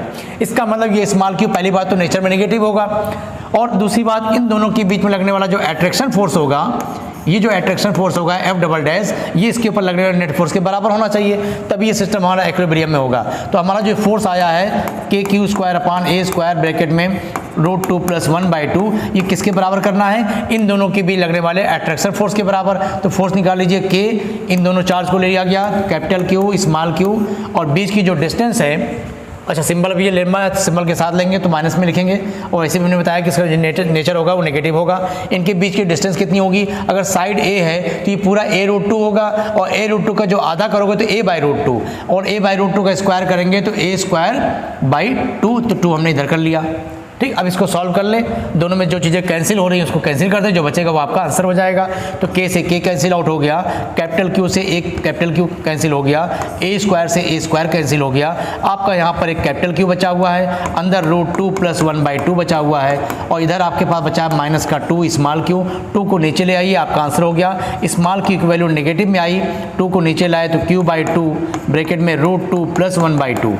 अब आंसर अंदर से आप 1/2 को और बाहर ले लें तो ये बन जाएगा माइनस का Q/4, और अंदर क्या बचा है 1/2 को हमने कॉमन लिया है, तो √2 में जब 1/2 से डिवाइड करेंगे आप, √2 में 1/2 से यानी मल्टीप्लाई करेगा, 2 से डिवाइड करना है, नीचे से हमने 2 बाहर लिया, तो ये आपको मिलेगा 1/√2, ठीक, और प्लस का 1, तो ये आपका आंसर आएगा माइनस का Q/4। एक मिनट, ये 1/2 यानी 2 हमने बाहर लिया, तो इसमें 1/2 से डिवाइड करेंगे तो 2 ऊपर चला जाएगा, 2√2 आएगा बेटा, इस 2√2 प्लस 1, ये हो जाएगा 2√2 प्लस 1, तो ये आपका आंसर आ गया माइनस का Q/4 √2 प्लस 1 माइनस Q/4, पहला ही ऑप्शन सही है बेटा। ये नीचे का पोर्ट आपको दिख रहा है बेटा, एक मिनट चेक कर लें जरा। हाँ ठीक है, ठीक है, इसमें थोड़ा सा कैलकुलेशन था बेटा, और बाकी क्वेश्चन इतना इंपॉर्टेंट है, कई बार बच्चे इसको लगाए होंगे तो काफ़ी लोगों को इनका आंसर सीधे याद हो जाता है। चलो नेक्स्ट क्वेश्चन देखो। नेक्स्ट क्वेश्चन आपका है the electric field eight point, electric field at a point, field at a point, electric field at a point is, जो इलेक्ट्रिक फील्ड किसी पॉइंट पर होता है उसकी बात कह रहा है कि फील्ड होता है किसी पॉइंट का, कंटिन्यूअस होता है if there is no charge at that point, continuous if there is a charge at that point, none of the above. इसमें कंटिन्यूअस की बात कर रहा है, यूनिफॉर्म की बात नहीं कर रहा है। तो जब कहीं पर कोई चार्ज रखा हो तो वहाँ पर इलेक्ट्रिक फील्ड यूनिफॉर्म होगा या कंटिन्यूअस होगा। तो कंटिन्यूअस के बारे में इसमें क्वेश्चन में थोड़ा सा कुछ वर्ड मिस्टेक भी लग रहा है हमको, क्योंकि the electric field eight point is, फिर लिखा है फील्ड एट पॉइंट, है ना, तो ऑप्शन में हो सकता है टाइपिंग मिस्टेक हो। फिलहाल जो लिखा है उसके हिसाब से अगर चला जाए तो लिखा है electric field at a point, किसी पॉइंट पर जो इलेक्ट्रिक फील्ड होता है वो क्या होता है। तो पहला ऑप्शन दिया वो फील्ड होता है किसी पॉइंट का। दूसरा है कंटिन्यूअस होता है if there is no charge at that, उस पॉइंट पर कोई चार्ज ना हो तो इलेक्ट्रिक फील्ड कंटिन्यूअस होगी। तो जब कोई चार्ज ही नहीं होगा तो इलेक्ट्रिक फील्ड होने का कोई सवाल ही नहीं है, ये ऑप्शन तो हो नहीं सकता। Continuous if there is a charge at that point, अगर उस पॉइंट पर कोई चार्ज है, जैसे कि मान लीजिए यहाँ पर कोई चार्ज रखा हुआ है, तो इसकी वजह से जो इलेक्ट्रिक फील्ड होगी वो ऐसे चलेगी, ये कंटिन्यूअस होगी, लगातार होगी, ठीक। और ये लगातार रेज कहाँ तक निकलती है तो हम जानते हैं, अगर कोई रास्ते में कोई चार्ज नहीं मिला तो ये रेज हमारी जो होती हैं यानी इलेक्ट्रिक लाइन ऑफ फोर्स से इनफाइनाइट तक जाती हैं। तो ये कंटिन्यूअस लाइन चलती है बेटा, इसमें कहीं पे टर्मिनेट नहीं होती, इलेक्ट्रिक फील्ड लाइन टर्मिनेट नहीं होती, एक तो ये बात कहा जाए। लेकिन हम जानते हैं इलेक्ट्रिक लाइन ऑफ फोर्स अगर माइनस प्लस दोनों रखा होता तो मैग्नेटिक फील्ड लाइन और इलेक्ट्रिक फील्ड लाइन में आप कंपेयर करते हो तो जानते हो कि जो मैग्नेटिक फील्ड लाइन होती हैं वो आपके नॉर्थ से निकलती हैं, साउथ पर जाती हैं, फिर मैग्नेट के अंदर भी चलती हैं, टर्मिनेट नहीं होती, जबकि ये टर्मिनेट होती हैं। अगर यहाँ पे पॉजिटिव चार्ज है, आगे कहीं नेगेटिव चार्ज मिल जाएगा तो वहाँ पे जाके ये टर्मिनेट हो जाएंगी, यानी कंटिन्यूअस नहीं होती हैं। लेकिन वो दो चार्ज दिया होता है तब होता है ऐसा, लेकिन यहाँ पर सिंगल चार्ज के लिए क्या होगा कि ये हमारी कंटिन्यूअस है if there is a charge at that point. Option number C से करेंगे, ठीक। चलो नेक्स्ट क्वेश्चन देखो। नेक्स्ट क्वेश्चन है 2 point charges Q1 and Q2 of 10 के पावर -8 एंड 10 के पावर -8 नेगेटिव का चार्ज, यानी हमारे पास Q1 हमारा पॉजिटिव चार्ज है और Q2 की वैल्यू जो है नेगेटिव चार्ज है, वैल्यू बेटा सेम है, दोनों चार्ज की वैल्यू सेम है, एक पॉजिटिव का चार्ज है और एक नेगेटिव का चार्ज है, वैल्यू आपको दे रखा है। इसमें केस में क्या हुआ, रेस्पेक्टिवली आर प्लेस्ड 0.1 मीटर, और इनके बीच का जो गैप है ये पॉजिटिव चार्ज और ये नेगेटिव चार्ज, दोनों की वैल्यू सेम, एक पॉजिटिव एक नेगेटिव, और इनके बीच की जो टोटल डिस्टेंस है वो दिया हुआ है कितनी, 0.1। अब कह रहा है the ratio of magnitude of electric field at A and C, A point पर इलेक्ट्रिक फील्ड निकालिए और सी पॉइंट पर इलेक्ट्रिक फील्ड निकालिए, दोनों का रेशियो बताइए। तो जब ए पॉइंट पर इलेक्ट्रिक फील्ड निकालोगे, अब यहाँ पर देखिए थोड़ा सा कंफ्यूजन ये होगा, डायपोल वाला केस मत लगाइएगा, क्योंकि डायपोल वाले केस में क्या होता है, अगर दो चार्ज इक्वल हों, अपोजिट वैल्यू के हों और उनके बीच की डिस्टेंस बहुत कम हो तो डायपोल हो जाता है। तो फिलहाल देखिए डिस्टेंस कम है, दोनों चार्ज भी है, ठीक है, लेकिन जिस पॉइंट पर आप इलेक्ट्रिक फील्ड निकालने जा रहे हो उस पॉइंट की जो डिस्टेंस मिड पॉइंट आप लेते हो वो डिस्टेंस के कंपेयर में डायपोल की लेंथ बिल्कुल नेग्लिजिबल हो, तो उस केस में हम लोग क्या करते हैं, फार्मूला लगाते हैं एक्सियल पोजीशन में 1/4 पाई एप्सिलॉन नॉट 2p/r3। ये r3 तब लगाते हैं जब r की वैल्यू इसके लेंथ के कंपेयर में बहुत ज़्यादा हो, लेकिन जिस पॉइंट पर आपको इलेक्ट्रिक फील्ड निकालना है r बहुत ज़्यादा दूर नहीं है, तो इसमें डायपोल का ये फार्मूला मत लगाइएगा, या तो डायपोल का जो जनरल फार्मूला होता है वो लगाइए, या तो सिंपल अलग अलग चार्ज को लेकर सॉल्व करें। इस प्लस चार्ज के लिए इलेक्ट्रिक फील्ड यहाँ काम करेगी बाहर की तरफ, इस माइनस के लिए काम करेगी इसी की तरफ, यानी कुल मिला के किसी एक चार्ज के लिए इलेक्ट्रिक फील्ड निकाल के उसका डबल कर लें तो एक पॉइंट पर इलेक्ट्रिक फील्ड मिल जाएगी। तो एक पॉइंट पर इलेक्ट्रिक फील्ड निकालने का तरीका क्या हो गया, पहले किसी एक चार्ज के लिए निकाल लो तो 1/4 पाई एप्सिलॉन नॉट ये वैल्यू ली जाए इनटू चार्ज की वैल्यू 10 के पावर -8, फिलहाल चार्ज को भी हम Q लिखते हैं ना, वैल्यू बाद में लगा दिया जाएगा, तो Q1 Q2 दोनों चार्ज सेम है, कुछ भी लिख दिया जाए Q, और बीच की डिस्टेंस 0.05 मीटर, तो 0.05 मीटर यानी 5 × 10 के पावर -2, और इसका स्क्वायर करोगे तो 25 × 10 के पावर -4।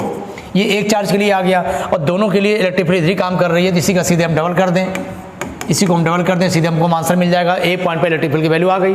अब जब सी पॉइंट पर निकालना है, इस जगह पर जब इलेक्ट्रिक फील्ड निकालोगे, इस वाले चार्ज से डिस्टेंस कितनी है 0.1 मीटर यानी 10 के पावर -1, और ये इलेक्ट्रिक फील्ड किधर काम करेगी, इस तरफ, इसके लिए निकालोगे तो काम करेगी इसी की तरफ, और इनके बीच का एंगल कितना होगा 120।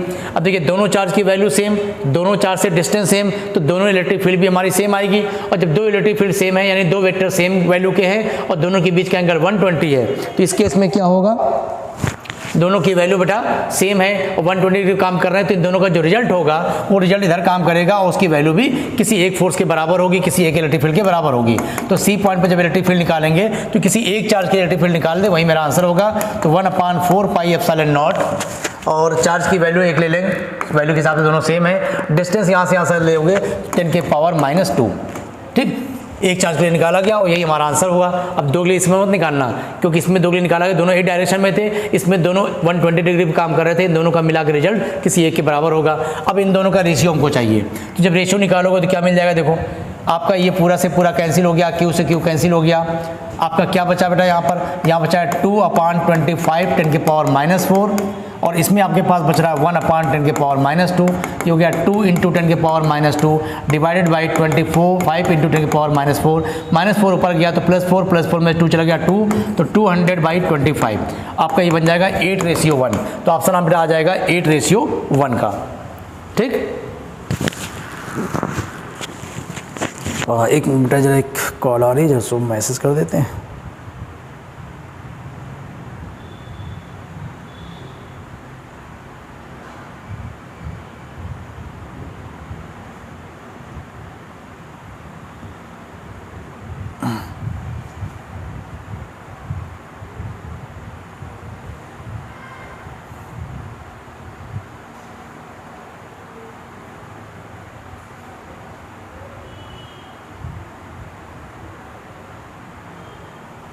चलिए, चलो नेक्स्ट क्वेश्चन देखो बेटा। हाँ, नेक्स्ट क्वेश्चन है आपका, charges Q, 2Q, 3Q and 4Q are placed at the corner A, B, C and D of square. एक स्क्वायर है, इसके चारों कॉर्नर पर बेटा आपको चार चार्ज दिख रहे होंगे अलग अलग, Q, 2Q, 3Q and 4Q।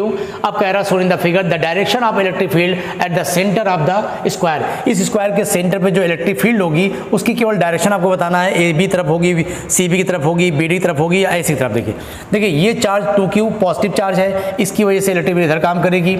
ये चार्ज 4Q है, इसकी वजह से इलेक्ट्रिक फील्ड इधर काम करेगी, वैल्यू में ज़्यादा होगी क्योंकि ये चार्ज बड़ा है। यानी कुल मिला के इन दोनों इलेक्ट्रिक फील्ड का जो रिजल्ट होगा वो इसी तरफ काम करेगा। तो इसकी रिजल्ट को हमने इधर मान लिया, इन दोनों की वजह से जो इलेक्ट्रिक फील्ड होगी उसका रिजल्टेंट इधर काम करेगा, इसको हमने लिख दिया E।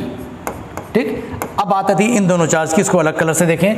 ये 3Q है, ये Q है, इसकी वजह से इलेक्ट्रिक इधर काम करेगी और 3Q के कारण इलेक्ट्रिक इधर काम करेगी जिसकी वैल्यू ज़्यादा होगी इसके कंपेयर में, और इन दोनों का रिजल्ट भी इधर ही काम करेगा। तो फाइनली यहाँ पर दो इलेक्ट्रिक फील्ड आ गई, एक इधर और एक इधर। अब इन दोनों का जो रिजल्टेंट होगा कहाँ काम करेगा, इन दोनों का रिजल्ट काम करेगा इस तरफ, इनके बीच में। ठीक है, वेक्टरों के रूल से। यानी कुल मिला के हमने कहा कि हमारी जो नेट इलेक्ट्रिक फील्ड किधर काम करेगी, तो ऑप्शन देखिए A से B की तरफ काम करेगी, A ये है, B है, यानी इधर काम करेगी नहीं। C से B की तरफ, C ये है और B आपका ये है, ऐसे काम करेगी। ठीक कह रहा है, यही हमारा C से B की तरफ ऑप्शन हो गया, क्योंकि नेक्स्ट ऑप्शन दिया है B से D, तो B हमारा देखिए ये है, D है, इधर काम करेगी नहीं। A से C यानी इधर काम करेगी नहीं, तो ऑप्शन क्या सही हो गया, C से B डायरेक्शन में यानी नीचे की तरफ काम करेगी, तो ऑप्शन नंबर B आपका सही है। ठीक, नेक्स्ट क्वेश्चन देखो। नेक्स्ट क्वेश्चन में आपसे कह रहा है a charge particle is free to move in an electric field it will travel.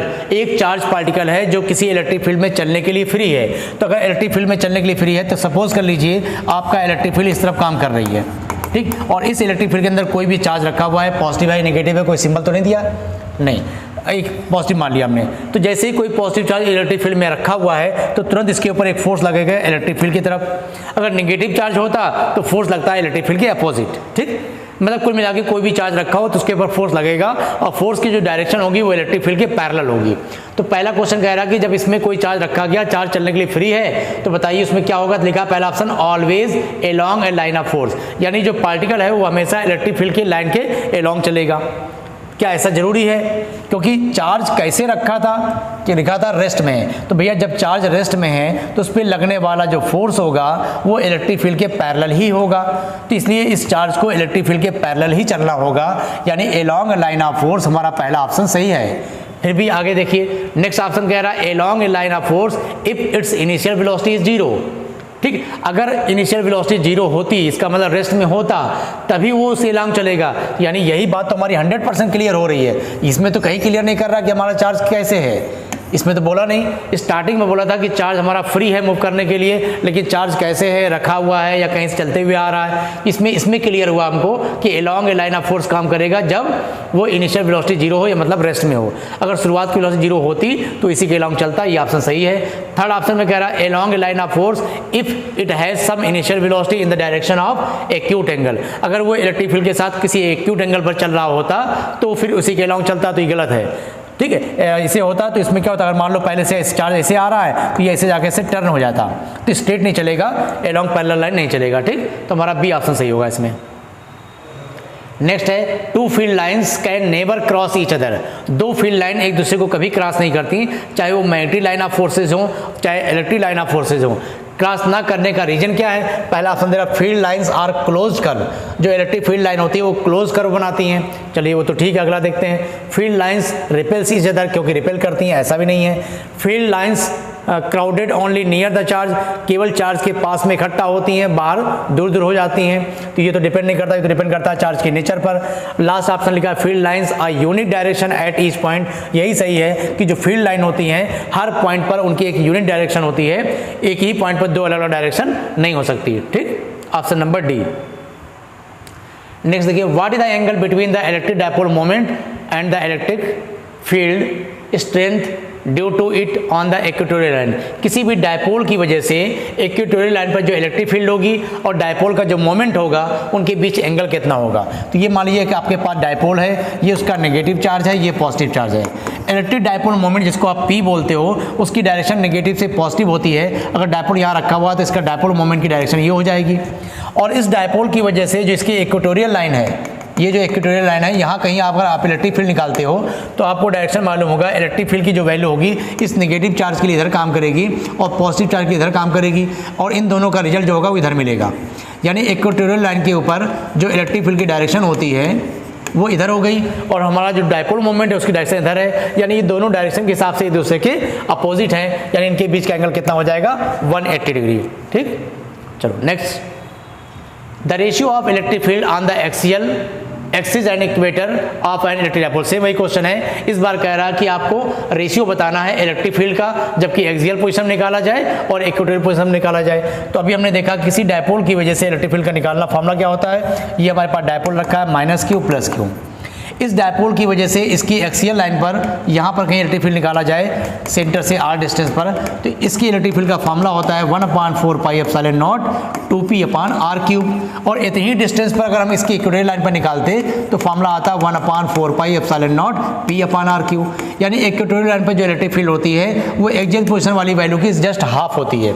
तो ये ई जो एक्सियल पोजीशन में आपने निकाला है और ई जो इक्वेटोरियल पोजीशन में निकाला है, इन दोनों के बीच में क्या रेशियो बनेगा, तो हम कहेंगे अगर ये हमारा x था, ये x/2 बनता है। इक्वेटोरियल पे हमेशा आधा होता है, तो अगर यहाँ पे 1 लिखोगे तो इसको 1/2 करोगे तो रेशियो 2:1 का आएगा। एक्सियल पे ज़्यादा होता है, 2:1 का रेशियो मिल जाएगा। ठीक, नेक्स्ट क्वेश्चन है बेटा, when a dipole is placed in an uniform external field then. अब इस क्वेश्चन को बहुत अच्छे से समझिएगा, बहुत अच्छा क्वेश्चन है। कह रहा हमारे पास एक डायपोल है जो कि रखा गया कहाँ, एन यूनिफॉर्म एक्सटर्नल फील्ड। कोई यूनिफॉर्म फील्ड है, यूनिफॉर्म फील्ड के लिए हम लोग पैरेलल लाइन बनाते हैं, यानी किसी स्थान पर किसी प्लेस पर इलेक्ट्रिक फील्ड आपका इस तरह से काम कर रहा है, पैरेलल यूनिफॉर्म बिल्कुल है।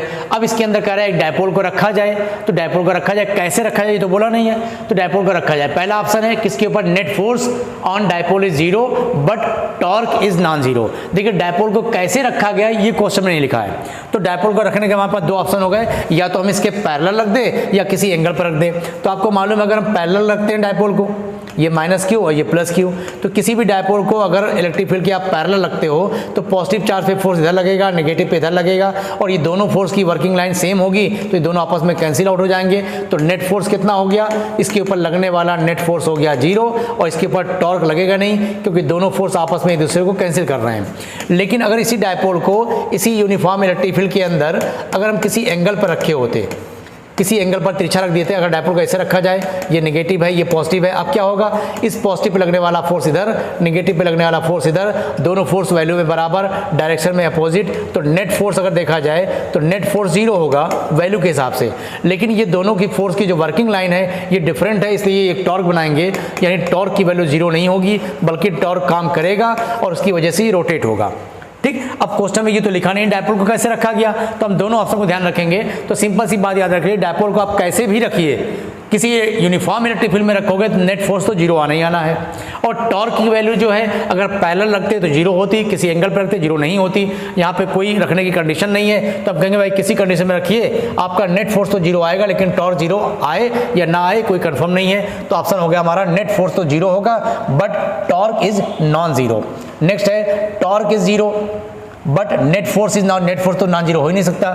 Torque and net force both are non zero, ये भी नहीं हो सकता। Both torque and net force are zero, ये हम कैसे कह सकते हैं जब हमको ये नहीं पता कि डायपोल कैसे रखा गया है। तो ऑप्शन क्या दोगे, पहला वाला कि नेट फोर्स तो जीरो होगा लेकिन टॉर्क नॉन जीरो हो सकता है। ठीक। Next, when an electric dipole P, एक इलेक्ट्रिक डायपोल मोमेंट जिसका P दे रखा है, is placed in a uniform electric field, then at what angle between P and E the value of torque will be maximum. तो जब किसी electric field के अंदर आप किसी डायपोल को रखोगे, ये इलेक्ट्रिक फील्ड है और इसके अंदर किसी भी डायपोल को आपने रखा, मान लीजिए इसे रख दिया तिरछा थीटा एंगल पर, तो इस समय इसके ऊपर एक टॉर्क पैदा होगा जिसकी वजह से इसको रोटेट करेगा। तो जो टॉर्क का फॉर्मूला होता है वो होता है PE sin थीटा। तो टॉर्क की जो मैक्सिमम वैल्यू होगी वो कब होगी, जब sin थीटा की मैक्सिमम वैल्यू 1 हो जाए।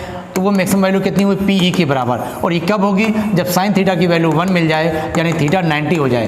ये आपसे पूछा टॉर्क की वैल्यू मैक्सिमम कब होगी, तो हम कहेंगे जब थीटा की वैल्यू 90 हो, यानी डायपोल मोमेंट और इलेक्ट्रिक फील्ड के बीच का एंगल कितना होना चाहिए। Electric dipole is placed in uniform electric field, then at what angle between P and E, P के और E के बीच का एंगल। देखो बेटा P यहाँ पर इधर काम कर रहा है, नेगेटिव से पॉजिटिव ये P है और ये हमारा इलेक्ट्रिक फील्ड है। जब डायपोल का ये एंगल ऐसे 90 कर दोगे, इस समय हमारा P इधर हो जाएगा, इलेक्ट्रिक फील्ड इधर हो जाएगा, इनके बीच का एंगल हो जाएगा 90। तो 90 डिग्री पर हमारा टॉर्क मैक्सिमम आएगा। तो ऑप्शन नंबर 1। अगला question, total electric flux coming out of a unit positive charge put in air. Air में हमारे पास एक चार्ज रखा हुआ है जिससे निकलने वाला टोटल फ्लक्स आपको बताना है। तो किसी भी चार्ज से निकलने वाला जो टोटल फ्लक्स होता है, according to Gauss theorem, total flux 1/ε0 times of Q होता है। लेकिन यहाँ पे चार्ज कह रहा है यूनिट है यानी 1 है। जब इसकी वैल्यू 1 लगा दोगे तो मिलेगा 1/ε0, जिसको आप कह सकते हो ε0 के पावर -1, यानी टोटल फ्लक्स की वैल्यू हो जाएगी ε0 -1। ठीक। अगला क्वेश्चन, अगला क्वेश्चन लिखा है, if same charge Q is placed inside a sphere and cube having radius 1 metre and side 2 metre. हमारे पास एक स्फीयर है, इसकी रेडियस 1 मीटर दिया हुआ है, इसके अंदर एक चार्ज हमने रख दिया प्लस का Q, और एक हमारे पास क्यूब है और इस क्यूब की जो साइड है, इसकी जो एस दे रखा है ये 2 मीटर की है और इसके सेंटर पे भी वही चार्ज हमने रखा सेम। तो चार्ज दोनों पे सेम रखा हुआ है। क्वेश्चन क्या है, what will be the ratio of flux passing out through the them. इन दोनों से निकलने वाला टोटल फ्लक्स कितना होगा। तो टोटल फ्लक्स किसी भी सरफेस से बाहर निकला जाए तो आप गॉस थ्योरम पढ़ते हो, किसी भी सरफेस से निकलने वाला जो टोटल फ्लक्स होता है, टोटल फ्लक्स ये हमारा किस पे डिपेंड करता है, इसकी वैल्यू होती है 1/ε0 times of total charge enclose by the surface. उस सरफेस के अंदर टोटल कितना चार्ज है उस पर डिपेंड करता है, और उसकी जो साइज होगी, जो हमारा गॉसियन सरफेस होगा, उसकी साइज या सेज पे डिपेंड नहीं करता। तो दोनों केस में चार्ज की वैल्यू बेटा सेम है, इसलिए दोनों पर फ्लक्स की वैल्यू सेम आएगी। तो रेशियो हमारा कितना बनेगा, 1:1 का। नेक्स्ट क्वेश्चन है, a sphere enclose N electric dipole. एक स्फीयर के अंदर एक इलेक्ट्रिक डायपोल रखा हुआ जिसके दोनों चार्ज की वैल्यू आपको दे रखा है, प्लस का 3 × 10⁻⁶ और माइनस का 3 × 10⁻⁶। तो ये हमारे पास एक स्फीयर है, इसके अंदर हमने एक डायपोल को रख दिया, ये माइनस चार्ज है प्लस चार्ज है। अब क्वेश्चन कह रहा है total electric flux across the sphere. इस स्फीयर से निकलने वाला टोटल फ्लक्स कितना होगा। तो अभी आपको गॉस थ्योरम बताई गई, किसी भी सरफेस से निकलने वाला total flux 1/ε0 times of total charge. तो टोटल नेट चार्ज उसके अंदर कितना है। तो यहाँ पर डायपोल के पास 2 चार्ज होते हैं, लेकिन एक नेगेटिव का होता है एक पॉजिटिव का होता है। तो नेट चार्ज हमेशा डायपोल पे 0 होता है, किसी भी डायपोल पे नेट चार्ज 0 होता है, तो यहाँ पर निकलने वाला फ्लक्स भी 0 हो जाएगा। ठीक। अगला question, 8 dipoles of charges of magnitude E each are placed inside a cube. इसी क्यूब के अंदर एक हमारे पास क्यूब है और इस क्यूब की साइड आपको दे रखा है, कितनी साइड ने दिया है A इनसाइड अ क्यूब, चलो कोई मान लो L मान लेते हैं। ये हमारे पास एक क्यूब है, इस क्यूब के अंदर टोटल 8 डायपोल्स रखे हुए हैं और हर डायपोल के लिए जो चार्ज है वो सेम है E। तो हमने कहा भैया एक डायपोल रखिए, आप 50 डायपोल रखिए, कुछ भी रख दीजिए, हर एक डायपोल का नेट चार्ज 0 होता है। तो जब 8 डायपोल रखोगे तो भी सबका नेट चार्ज जो होगा वो 0 हो जाएगा, और जब नेट चार्ज 0 होगा तो फ्लक्स कितना हो जाएगा, 0। तो फ्लक्स की वैल्यू 0 आने वाली है, बाकी ध्यान देने की कोई जरूरत नहीं है। नेक्स्ट क्वेश्चन देखिए 30 number question, 31 sorry. 2 infinite plane parallel sheet, हमारे पास 2 इनफाइनाइट प्लेन पैरेलल सीट है और by a distance of D distance पे रखे हुए हैं। तो मान लीजिए एक सीट आपकी ये रखी हुई है और एक सीट ये रखी हुई है, दोनों के बीच का गैप आपको दे रखा है D. And opposite uniform charge density, इसकी चार्ज डेंसिटी सिग्मा है और इसकी मान लीजिए माइनस का सिग्मा है, यानी इसके पास पॉजिटिव चार्ज है सीट पर और इसके पास नेगेटिव चार्ज है। क्वेश्चन क्या कह रहा है, तो electric field at a point between the sheet, इन दोनों सीट के बीच में कहीं इलेक्ट्रिक फील्ड कितनी होगी, तो इलेक्ट्रिक फील्ड बेटा यहाँ पर कितनी हो जाएगी, 0 होगी या कुछ वैल्यू आएगी। तो हम जानते हैं जब 2 अपोजिट नेचर की सीट रखी हैं तो इनके बीच में इलेक्ट्रिक फील्ड होगी, 0 बाहर होगी। ठीक, कितनी होगी, किसी एक सीट के लिए निकाला जाए, इस पॉजिटिव सीट के लिए इलेक्ट्रिक फील्ड यहाँ पे कहीं निकालोगे तो इधर काम करेगी और इस नेगेटिव सीट के लिए भी इधर ही काम करेगी, दोनों की इलेक्ट्रिक फील्ड ऐड होगी। और किसी एक सीट के लिए कहीं भी इलेक्ट्रिक फील्ड निकाला जाए तो उसकी वैल्यू होती है सिग्मा अपान 2 एप्सिलॉन नॉट।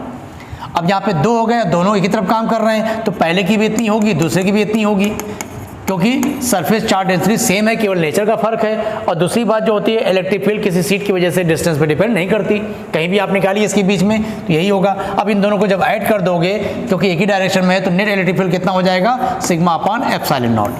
तो आपका आंसर हो गया sigma upon epsilon not electric field काम करेगी इनके बीच में। बाहर कहीं निकालते 0 आ जाती, और अगर दोनों सीट हमारी सेम चार्ज की होगी तब बीच में इलेक्ट्रिक फील्ड 0 होगी और बाहर इतनी काम करेगी। नेक्स्ट क्वेश्चन है, A certain charge Q is divided into Q and Q dash। हमारे पास एक चार्ज Q था जिसको हमने 2 पार्ट में डिवाइड कर दिया है, एक Q है एक Q डैश है। लेटर ऑन बाद में देखा गया the charges are placed at a certain distance, और इन चार्जों को कुछ डिस्टेंस पर रख दिया गया। If the force of attraction between them is maximum, अगर इन दोनों के बीच लगने वाला चार्ज मैक्सिमम हो तो क्या रिलेशन होना चाहिए। तो आपको याद होगा कि जब भी 2 चार्ज रखे हों कुछ डिस्टेंस पर और इनके बीच का फोर्स मैक्सिमम हो तो मैक्सिमम फोर्स तभी हो सकता है जब दोनों चार्ज की वैल्यू इक्वल होनी चाहिए, यानी जो चार्ज का डिस्ट्रीब्यूशन आपने किया है ये दोनों बराबर बराबर वैल्यू के होने चाहिए। ठीक, तो ऐसा होता है जब बराबर बराबर वैल्यू के होंगे यानी इनके बीच का जो रेशियो आएगा वो आ जाएगा 1 का। तो ऑप्शन आपका बी सही होने वाला है। ठीक, और ये कैसे करते हैं, इन दोनों के बीच के मान लीजिए डिस्टेंस x है तो इनके बीच का जो फोर्स आएगा वो हो जाएगा k q1 इंटू Q2 अपान बीच के डिस्टेंस का स्क्वायर। ठीक, अब इसमें से देखिए हमने इस चार्ज को डिवाइड किया था 2 पार्ट में, तो अगर एक चार्ज हम q लिख रहे हैं तो इसकी वैल्यू को हम निकाल सकते हैं कैपिटल Q माइनस Q, बीच में एक्स स्क्वायर। फोर्स की वैल्यू डिपेंड कर रही है इन दोनों चार्ज के मल्टीपल पे जो वेरिएबल है। तो जब 2 वेरिएबल आपस में डिपेंड हो उसमें किसी एक की वैल्यू मैक्सिमम चाहिए आपको, तो मैक्सिमम फोर्स के लिए क्या करेंगे, फॉर मैक्सिमम फोर्स की वैल्यू मैक्सिमम तब होगी जब इसका डिफरेंशिएशन 0 होगा। तो D by D Q capital Q minus Q की वैल्यू 0 कर दीजिए। ठीक, और जब डिफरेंशिएशन करेंगे तो यहाँ से आपको मिलने वाला Q, और जब यहाँ पे करोगे माइनस का Q स्क्वायर डिफरेंशिएशन करोगे तो माइनस का 2Q बराबर 0। तो यहाँ पे कैपिटल Q की वैल्यू मिल गई 2 स्मॉल q, यानी स्मॉल q आ गया Q बाई 2, यानी ये वाला जो चार्ज है वो इसका आधा है। तो जब ये इसका आधा है तो ये भी इसका आधा होगा क्योंकि इसी को 2 पार्ट में आपने बांटा हुआ है। ठीक, चलो नेक्स्ट क्वेश्चन देखो। A proton is placed at in a uniform electric field directed along the position x axis में कहीं पर हमारी ये पोजीशन होगा, ये पॉजिटिव होना चाहिए था। पॉजिटिव एक्स फील्ड के अंदर एक्स एक्सिस में हमारा यूनिफॉर्म इलेक्ट्रिक फील्ड काम कर रही है इस तरफ पॉजिटिव एक्स डायरेक्शन में। अब इसके अंदर एक प्रोटॉन रखा गया यानी पॉजिटिव चार्ज रखा गया। In which direction will it move, ये किधर मूव करेगा, तो किसी भी पॉजिटिव चार्ज पर लगने वाला फोर्स इलेक्ट्रिक फील्ड की डायरेक्शन में होता है, इस पे लगने वाला फोर्स इधर होगा यानी ये इलेक्ट्रिक फील्ड की तरफ ही मूव करेगा। तो आंसर क्या दोगे, अलोंग एक्स एक्सिस के अलोंग मूव करेगा। और ध्यान रखिए हमारा जो इलेक्ट्रिक फील्ड लाइन होती है बेटा, इलेक्ट्रिक फील्ड लाइन हमेशा हाई पोटेंशियल से लो पोटेंशियल होती है, और जो पॉजिटिव चार्ज होता है वो भी हमेशा हाई पोटेंशियल से लो पोटेंशियल फ्लो होता है। नेगेटिव चार्ज लो पोटेंशियल से हाई पोटेंशियल फ्लो होता है। ठीक, चलो अगला क्वेश्चन देखो। नेक्स्ट क्वेश्चन है 2 point charges 2 point charges having equal charge are separated by 1 meter distance experience a force of 8 Newton. हमारे पास 2 पॉइंट चार्ज हैं, वैल्यू नहीं पता, मान लीजिए एक Q1 है एक Q2 है, इनके बीच की डिस्टेंस 1 मीटर है और इनके बीच में 8 न्यूटन का फोर्स लग रहा है। अब कह रहा है what will be the force if they are held in water at the same distance. इसी डिस्टेंस पर अगर इनके बीच में वाटर कर दिया जाए, पानी के अंदर रख दिया जाए, तब फोर्स कितना हो जाएगा। तो आपको पता है कि एयर में फोर्स या वैक्यूम में फोर्स सबसे ज़्यादा होता है, इसके अलावा कोई भी मीडियम कर दिया जाए बेटा फोर्स कम होता है। और कितने टाइम कम होगा, जितना उसका डायरेक्ट्रिक कांस्टेंट होगा। तो फोर्स की वैल्यू अगर पहले F थी तो अब कितनी हो जाएगी, F/K, जो इसका डायरेक्ट्रिक कांस्टेंट है। तो पहले फोर्स हमारा काम कर रहा था 8 न्यूटन का, और अब इसमें हम 80 से डिवाइड कर देंगे, यानी फोर्स की वैल्यू 1/10 टाइम्स हो जाएगी। ठीक, तो सिंपल से ये तरीका याद रखना है कि फोर्स हमेशा एयर के वैल्यू किसी और मीडियम में रखोगे फोर्स हमेशा कम होगा। ठीक, चलो अगला क्वेश्चन देखो बेटा, इन विच ओरिएंटेशन। इस क्वेश्चन में थोड़ा सा एक मिस्टेक है इस टाइपिंग में। In which orientation a dipole placed in uniform electric field is stable. यहाँ पे अनस्टेबल नहीं होना चाहिए था, स्टेबल होना चाहिए था। और अगर अनस्टेबल है तो इस क्वेश्चन में एक ऑप्शन 180 का होना चाहिए था। ठीक, तो टाइपिंग मिस्टेक है, उसको आप स्टेबल पढ़िएगा कि इसमें से कौन सी कंडीशन में हमारा डाइपोल स्टेबल पोजीशन में होगा। तो हम कहेंगे किसी भी डाइपोल को जब आप इलेक्ट्रिक फील्ड में रखते हो, आपका इलेक्ट्रिक फील्ड इधर काम कर रही है। अगर आप किसी डाइपोल को ऐसे रख देते हैं, ये माइनस चार्ज है, ये प्लस चार्ज है, ये डाइपोल आपने रख दिया माइनस प्लस की तरफ, ऐसे इधर माइनस इधर प्लस, तो इसका जो डाइपोल मोमेंट होगा वो भी इधर ही काम करेगा, यानी डाइपोल मोमेंट और इलेक्ट्रिक फील्ड के बीच के एंगल 0 हो जाए। तो इस केस में हम जानते हैं इसके ऊपर लगने वाला फोर्स पॉजिटिव के ऊपर इधर काम करेगा, नेगेटिव पे फोर्स इधर काम करेगा। दोनों फोर्स इक्वल, दोनों की सेम वर्किंग डायरेक्शन, इसलिए दोनों आपस में कैंसिल आउट, कोई टार्क नहीं होगा, कोई कंडीशन नहीं होगी, कोई फोर्स नहीं होगा, यानी स्टेबल पोजीशन में होगा। तो जब इस समय बीच का एंगल 0 होगा तो ये बिल्कुल स्टेबल पोजीशन में होगा। अगर यहाँ पर अनस्टेबल होता तो ऑप्शन 180 जो होता वो हम सही लगाते। ठीक, चलो नेक्स्ट क्वेश्चन। नेक्स्ट क्वेश्चन बेटा है SI unit of electric flux. Electric flux की एसआई यूनिट क्या होती है। तो इलेक्ट्रिक फ्लक्स की एसआई यूनिट निकालने की तरीका क्या है, देखिए फाई बराबर क्या होता है EA, इलेक्ट्रिक फील्ड और एरिया। इलेक्ट्रिक फील्ड को निकालेंगे force upon Q into area. Force के लिए क्या लिखते हो MLT-2, चार्ज के लिए I इंटू टी यानी A इंटू टी, और एरिया हो गया बेटा L स्क्वायर। तो आपका T से ऊपर चला जाएगा, बचेगा ML3T-3 A-1। ये आपका इलेक्ट्रिक फ्लक्स की, सॉरी हमने डायमेंशन निकाल दी, सॉरी बेटा हमने डायमेंशन निकाल दी, यूनिट निकालना था हमको। तो यूनिट यहीं से निकाल लो, कोई दिक्कत नहीं। यूनिट यहाँ पे क्या होगा, फोर्स का न्यूटन, चार्ज का हो गया कूलम, इसका हो गया मीटर स्क्वायर। तो न्यूटन मीटर स्क्वायर पर कूलम, आपका ऑप्शन नंबर पहला सही है। ठीक है, हमने डायमेंशन निकाल दी, कोई बात नहीं। नेक्स्ट क्वेश्चन देखो, SI unit electric flux density. अब देखिए दोनों क्वेश्चन में फर्क है, इस एक वर्ड की वजह से क्वेश्चन गड़बड़ हो सकता है, इसीलिए हमने दोनों क्वेश्चन को रखा है। इलेक्ट्रिक फ्लक्स की यूनिट पूछता है कुछ और है, और इलेक्ट्रिक फ्लक्स डेंसिटी बोल देगा तो एक्चुअल में जो इलेक्ट्रिक फ्लक्स की डेंसिटी होती है, इलेक्ट्रिक फ्लक्स किसे बोलते हैं, नंबर ऑफ लाइंस, और नंबर ऑफ लाइंस की जो डेंसिटी होती है, यानी जहां नंबर ऑफ लाइंस ज़्यादा होती हैं, ये इसी से हमको पता चलता है कि वहाँ पर इलेक्ट्रिक फील्ड की इंटेंसिटी कितनी है। तो इलेक्ट्रिक फ्लक्स डेंसिटी जो होता है वही हमारी इलेक्ट्रिक फील्ड की इंटेंसिटी बताता है, यानी ई के बारे में बताता है। और ई क्या होता है, ई बराबर F/Q यानी न्यूटन पर कूलम। तो इसका हो जाएगा न्यूटन पर कूलम, ऑप्शन नंबर 1। ठीक, अगला क्वेश्चन देखिए 38 है, a charge Q is placed at the centre of a cube side L, तो what is the total flux. Sorry question पूरा देख लें। What is the total electric flux, what is the total electric flux passing through each phase. किसी भी cube के अंदर, देखिए Gauss theorem हमने पढ़ी, किसी भी सरफेस के अंदर कोई चार्ज रखा हो, तो ये बेटा हमारे पास एक क्यूब है, इस क्यूब की जो साइड दे रखा है वो L दे रखा है, और इसके सेंटर पे क्या हमने एक चार्ज रख दिया। तो सेंटर पे अगर चार्ज स्मॉल क्यू रख दोगे तो इससे निकलने वाला जो टोटल फ्लक्स होगा, वो जो टोटल फ्लक्स होगा उसकी वैल्यू गॉस थ्योरम के हिसाब से Q/ε0 या 1/ε0 टाइम्स ऑफ क्यूब। लेकिन वो तो टोटल फ्लक्स है, और ये टोटल फ्लक्स जो निकल रहा, टोटल नंबर ऑफ लाइंस जो निकल रही हैं वो इस क्यूब की 6 साइडों से निकल रही हैं, 6 फेज से निकल रही हैं। तो किसी एक फेज से कितना निकल रहा होगा, तो इसको 6 टाइम से डिवाइड कर दीजिए। जबकि आपको ईच फेज से पूछे तो हम क्या कर देंगे, इसमें 6 से डिवाइड कर देंगे, ऑप्शन हो जाएगा Q/6ε0, Q/6ε0, option number D. ठीक, किसी एक कार्नर से पूछे, किसी एक फेज से पूछे, किसी एक साइड से पूछे, सबके आंसर अलग लगाने वाले हैं।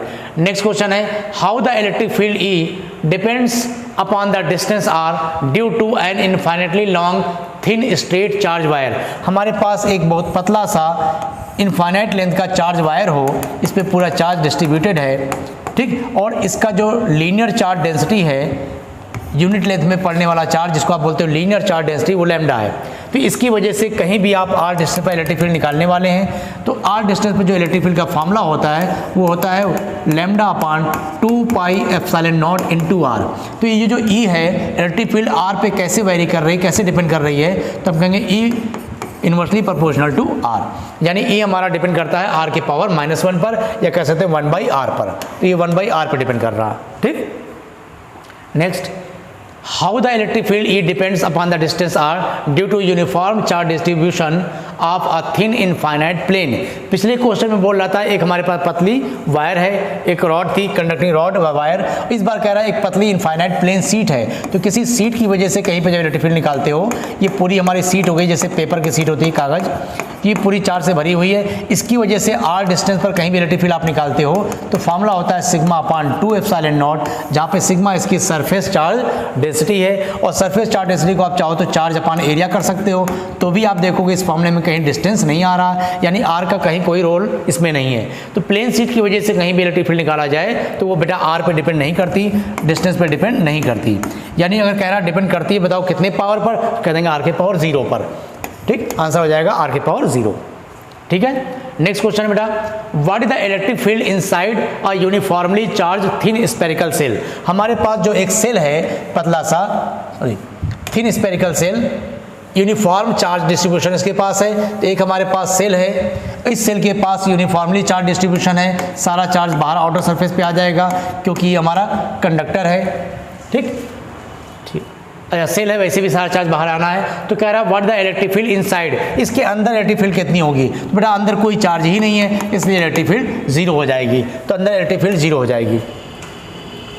अगला क्वेश्चन देखो, बस थोड़े क्वेश्चन बचे बेटा, 50 क्वेश्चन टोटल हम लोग को करने हैं, हर टॉपिक के इसी तरह से 40-50 के आसपास क्वेश्चन हम लोग कर लेंगे। इस टॉपिक में हम लोगों ने देखिए coulomb law, electric field, electric flux, dipole की कुछ क्वेश्चन को कवर किया। नेक्स्ट वीडियो जो हमारी आएगी उसमें इलेक्ट्रिक पोटेंशियल और कैपेसिटेंस को हम लोग शामिल करेंगे। उसके बाद करंट इलेक्ट्रिसिटी ले लिया जाएगा, मैग्नेटिक के 1-2 वीडियो बन जाएंगे। तो आपका जो सिलेबस है अल्टरनेटिंग करंट तक, वहाँ तक के सारी वीडियो आपको मिल जाएगी। उसके बाद एसएसएस रीजन के क्वेश्चन की प्रैक्टिस कराएंगे।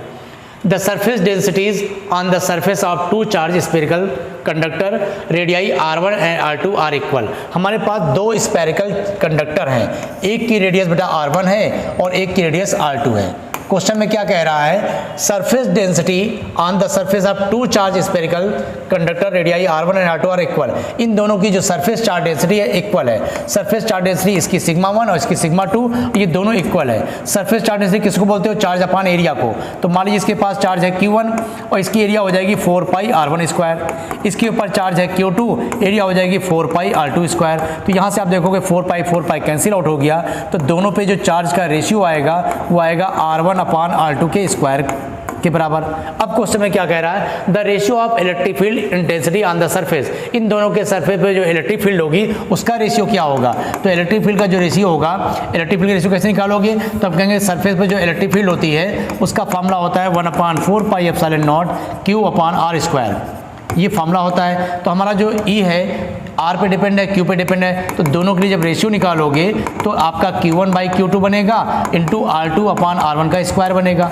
अब दोनों चार्ज का रेशियो हम ऑलरेडी निकाल चुके हैं, Q1/Q2 की वैल्यू निकाले हैं, R1 अपान R2 का स्क्वायर, ठीक, इंटू अब ये जो डिस्टेंस हम निकालें, जब सरफेस पे निकालते हो इलेक्ट्रिक फील्ड तो यहाँ पे रेडियस ली जाती है, रेडियस कैपिटल R लिखा हुआ है, तो ये भी आपका कैपिटल R होगा, ये भी कैपिटल R होगा। तो यहाँ से आपको मिलेगा R2 अपान R1 का स्क्वायर। तो देखिए दोनों जस्ट अपोजिट है, दोनों में स्क्वायर लगा हुआ है, तो ये आपस में कैंसिल आउट हो जा रहा है। तो रेशियो आपको क्या मिलेगा, 1:1 का, ठीक है। चलो अगला क्वेश्चन देखो 43 हमारा आ गया, 2 charge of magnitude -2Q and Q are located at point A0 to A0। हमारे पास 2 चार्ज हैं, दोनों चार्ज की लोकेशन आपको दे रखा है। एक चार्ज आपका -2Q है और एक चार्ज Q रखा हुआ है। -2Q की लोकेशन है A, 0। तो मान लीजिए यहाँ पर आप एक्सिस खींच लीजिए, तो ये डिस्टेंस आपको दे रहा है A, और इस चार्ज की जो डिस्टेंस है वो यहाँ से यहाँ तक हो गया 2A। कहने का मतलब इन दोनों चार्ज के बीच का जो गैप है वो A के बराबर होगा, ठीक। अच्छा, आगे क्या कह रहा है, what is the electric flux due to this charge through a sphere of radius 3a। हमारे पास एक स्फीयर है जिसकी रेडियस 3a है और उसका सेंटर ओरिजिन पर है। तो ओरिजिन से लेकर देखिए यहाँ तक की डिस्टेंस कितनी आएगी, यहाँ तक की डिस्टेंस 2a है। इसका मतलब ये हुआ कि जो स्फीयर आप खींचने वाले हैं जिसका सेंटर यहाँ होगा और रेडियस आप 3a लोगे, यानी आपका स्फीयर कितना बड़ा आने वाला है। ठीक, इससे आपको हिंट सिर्फ ये लेनी है कि इसका मतलब ये दोनों चार्ज जो हैं वो स्फीयर के अंदर हैं। तो जब स्फीयर के अंदर हैं तो इससे निकलने वाला जो टोटल फ्लक्स बाहर की ओर होगा वो कितना होगा, गॉस थ्योरम के हिसाब से टोटल फ्लक्स जो होता है टोटल चार्ज का 1/ε0 टाइम्स होता है। तो टोटल चार्ज यहाँ पे कितने हो जाएंगे, Q और -2Q। तो टोटल चार्ज आपका -Q आएगा। तो -Q/ε0 आपका आंसर बन जाएगा। ऑप्शन नंबर ए सही है। ठीक, चलो नेक्स्ट क्वेश्चन 44 नंबर।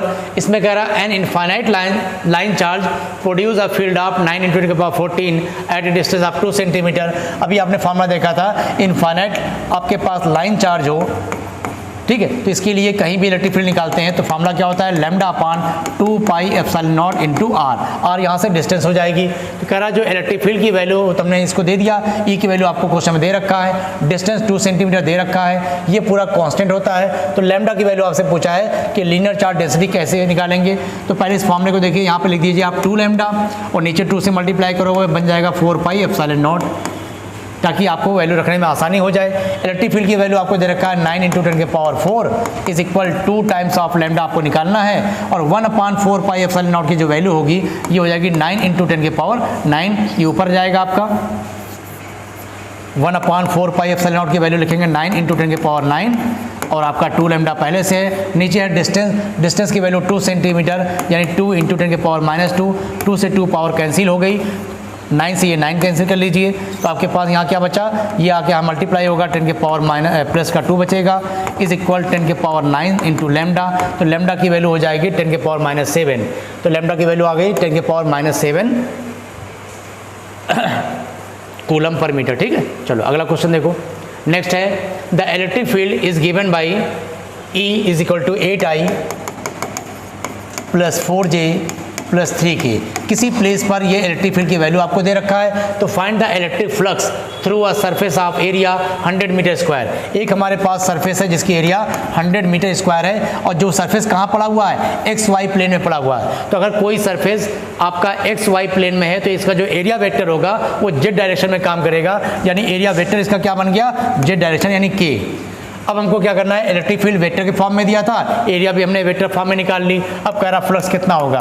तो फ्लक्स जो होता है इलेक्ट्रिक फील्ड और एरिया वेक्टर का डॉट प्रोडक्ट होता है, और डॉट प्रोडक्ट को निकालने के लिए सेम का मल्टीप्लाई करते हैं। तो के का मल्टीप्लाई के वाले टर्म में करोगे तो 100 × 3 बन जाएगा 300, और ये आपका आंसर हो जाएगा 300 Nm² पर कूलम। ठीक, अगला क्वेश्चन देखें 46 नंबर में कह रहा है a spherical Gaussian surface enclose a charge of, इस चेंज लिखा बेटा चार्ज होगा, charge of 8.85 10⁻18 coulomb. How would the flux change if the radius of the Gaussian surface double. कह रहा हमारे पास एक गॉसियन सरफेस है, इसके अंदर ये चार्ज रखा हुआ है, इसको हमने क्यू लिख दिया, ये चार्ज रखा हुआ कहीं पर भी। कह रहा अगर इस गॉसियन सरफेस की रेडियस को डबल कर दें, मतलब इसकी साइज को हम डबल कर दें जबकि चार्ज वही रहेगा, तो अब इसके फ्लक्स पे क्या इफेक्ट आएगा। तो हम जानते हैं फ्लक्स जो डिपेंड करता है वो केवल इनक्लोज्ड चार्ज पे डिपेंड करता है, उसके शेप या एरिया पे डिपेंड नहीं करता, शेप या साइज पे डिपेंड नहीं करता। तो इलेक्ट्रिक फ्लक्स में कोई चेंजिंग नहीं होगी, नो चेंज। नेक्स्ट क्वेश्चन देखो 47 number a spherical shell of metal has the radius of 0.25 metre and carry a charge of 0.2 microcoulomb. Find the field intensity at point 3 metre from the centre of shell. हमारे पास एक cell है metal का, यानी conductor हो गया, इसकी radius जो दे रखा है हमको r की वैल्यू 0.25 मीटर यानी 25 10⁻² metre, and carry a charge, इसके पास चार्ज कितना है, तो चार्ज हमारा 0.2 माइक्रोकूलम है, इसको कूलम बना लिया गया। अब आपको इलेक्ट्रिक फील्ड इंटेंसिटी कहाँ निकालनी है, 3 मीटर पर। तो जाहिर है इसका मतलब आप इस सरफेस से काफ़ी बाहर काफ़ी दूर निकाल रहे हो। इसकी जो अपनी रेडियस थी वो हमारी 25 10⁻² यानी 0.25 मीटर थी, और जहाँ पर इलेक्ट्रिक फील्ड निकाल रहे हो वो डिस्टेंस कितनी है, 3 मीटर, यानी r की वैल्यू बहुत ज़्यादा है। तो बहुत ज़्यादा डिस्टेंस पे जब आप जाओगे तो उसके लिए आपका जो स्फीयर है एज ए पॉइंट चार्ज काम करेगा, और इसके सेंटर से यहाँ तक की हम डिस्टेंस लेंगे और इलेक्ट्रिक फील्ड की वैल्यू जनरल फार्मूला जो होता है उस फार्मूले को लगा देंगे Q/r² वाला, तो इलेक्ट्रिक फील्ड का वैल्यू आ गई 9 इंटू 10 के पावर 9, चार्ज की वैल्यू हमको दे रखा था 0.2 इंटू 10 के पावर -6, और डिस्टेंस हमारी यहाँ से आता है 3 मीटर है, 3 का स्क्वायर हो गया 9, तो 9 से 9 आपका कैंसिल आउट। ई की वैल्यू आपको मिल जाएगी 2 इंटू 10 के पावर, यहाँ पे -7 करना पड़ेगा, और 9 में से 7 गया तो 2 बचा, तो ई की वैल्यू आ गई 200, तो 200 न्यूटन कूलम। चलो न्यूटन पर कूलम होगा। नेक्स्ट क्वेश्चन देखिए 48 नंबर, इसमें कह रहा है the charge Q is kept in the hemisphere. एक चार्ज हमारे पास हेमीस्फीयर पे रखा हुआ है, केप्ट ऑन होना चाहिए था, तो हमारे पास मान लीजिए हेमीस्फेरिकल सरफेस है, यहाँ पर एक चार्ज रखा हुआ है स्मॉल क्यू का। क्वेश्चन है what is the flux through out this surface, इस सरफेस से निकलने वाला फ्लक्स कितना होगा। तो जब चार्ज आपने एक हेमीस्फीयर के सरफेस के ऊपर रख दिया, तो यहाँ से जो फ्लक्स लाइन निकलेगी, जो इलेक्ट्रिक फील्ड लाइन निकलेगी, ये तो हर डायरेक्शन में जाएगी बेटा। जब हर डायरेक्शन में जाएगी चारों तरफ, तो हमें केवल कह रहा है इस फ्लक्स से निकलने वाला, इस सरफेस से निकलने वाला फ्लक्स कितना है। तो हम क्या करेंगे, इसको हम पहले कहेंगे, ऐसा इमेजिन करिए कि अगर इसको हम कंप्लीट कर दें तो ये हमारा टोटल एक स्फीयर बन जाएगा, और एक स्फीयर के सेंटर पे चार्ज रखा हो, तो इस स्फीयर से निकलने वाला जो टोटल फ्लक्स होता है, वो टोटल फ्लक्स होता है गॉस थ्योरम के हिसाब से 1/ε0 टाइम्स ऑफ चार्ज। अब हमको सिर्फ इतनी दूर का चाहिए, तो हम कह देंगे टोटल का आधा कर दीजिए, यानी हेमीस्फीयर से निकलने वाला जो फ्लक्स होगा, जो हमारा आंसर आएगा इसका हाफ आ जाएगा, तो Q/2ε0, तो Q/2ε0 आप आंसर देंगे। आपका ऑप्शन नंबर बी सही है। ठीक, नेक्स्ट क्वेश्चन देखो, इसमें 3 कंसेंट्रिक स्फीयर लिखा हुआ है, ये 3 नहीं होगा बेटा, यहाँ पर 2 होगा।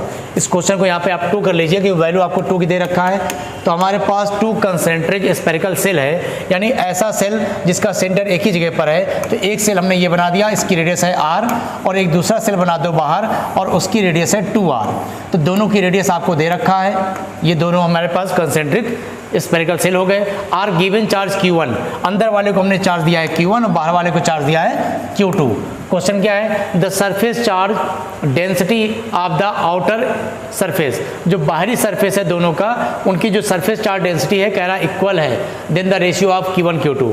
तो देखिए इसके ऊपर जो सरफेस चार्ज डेंसिटी होगी, इसके सरफेस पे कितना चार्ज होगा उसकी आप पहले पता करिए। इसके सरफेस पे जो चार्ज होगा, चार्ज डेंसिटी निकालोगे, तो पहले वाले के लिए चार्ज डेंसिटी σ1 बराबर इसका चार्ज, इसके सरफेस पे चार्ज कितना हुआ Q1 अपान इसकी एरिया 4πr²। जब दूसरे वाले की सरफेस चार्ज डेंसिटी निकालोगे σ2, तो दूसरे वाले के लिए चार्ज की वैल्यू क्या लोगे, इसके सरफेस पे चार्ज Q2 और इसके अंदर का चार्ज Q1, वो भी इसका माना जाएगा। तो इसके ऊपर चार्ज हमारा कितना हो जाएगा Q1, या चलो इसे निकालते हैं पहले Q2, और इसकी हमारी रेडियस कितनी मिल रही है 4πr²।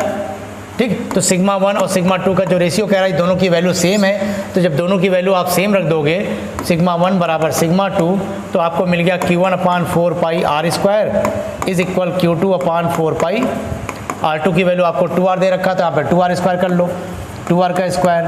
तो Q1 Q2 में रेशियो पूछा है, 4π से 4π कैंसिल हो गया, r² से इसका r² कैंसिल कर दोगे, तो Q1/Q2 इज इक्वल टू 1/4। तो 1 और 4 का रेशियो आपको मिल जाएगा, c की वैल्यू आ जाएगी 1/4। ठीक, चलो अगला क्वेश्चन देखो।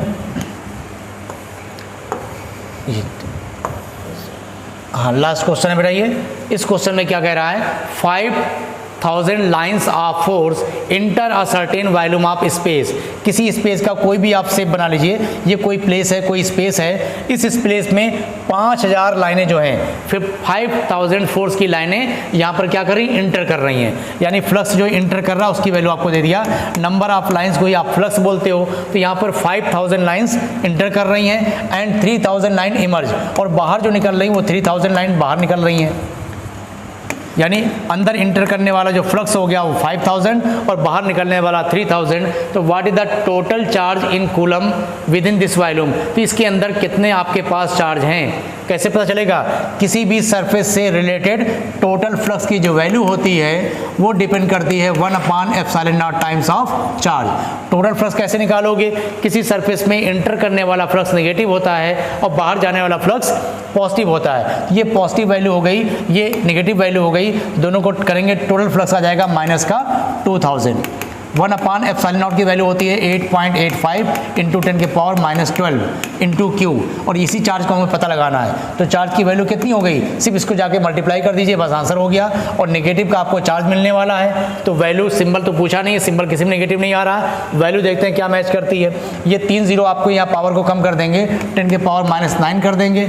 इसके बाद 2 से आप इसमें मल्टीप्लाई कर लीजिए, 2 5 जा 10, 0 हो गया, 2 8 जा 16 और 1 17, ठीक है, 2 8 जा 16 17, डेसिमल आपका 2 पॉइंट के बाद तो आ गया 17.7 इंटू 10 के पावर -9, या कह सकते हैं 1.77 इंटू 10 के पावर -8, जो कि नेगेटिव का चार्ज होगा। यानी इस सरफेस के अंदर जो हमारा चार्ज है 1.77 इंटू 10 के पावर -8 कूलम, और उसका नेचर कैसा होगा, नेगेटिव। ठीक, तो ये बेटा आप लोगों ने 50 क्वेश्चन कर लिए कूलम लॉ, इलेक्ट्रिक फील्ड और इलेक्ट्रिक फ्लक्स के ऊपर। और इसी तरह से अब अगली वीडियो जो आपको मिलेगी वो इलेक्ट्रिक पोटेंशियल और कैपेसिटेंस के ऊपर मिलेगी। ठीक है, तो इसको ज़्यादा से ज़्यादा बेटा शेयर करिए और चैनल को सब्सक्राइब कर लें ताकि आपको इस तरह की वीडियो मिलती रहे। ठीक है, थैंक यू। हाँ, बाकी वीडियो की जो भी लिंक होगी इससे पहले जो बनी हो या इसके बाद, सारी लिंक आपको इसके अंदर मिल जाएगी। चलिए, थैंक यू बेटा।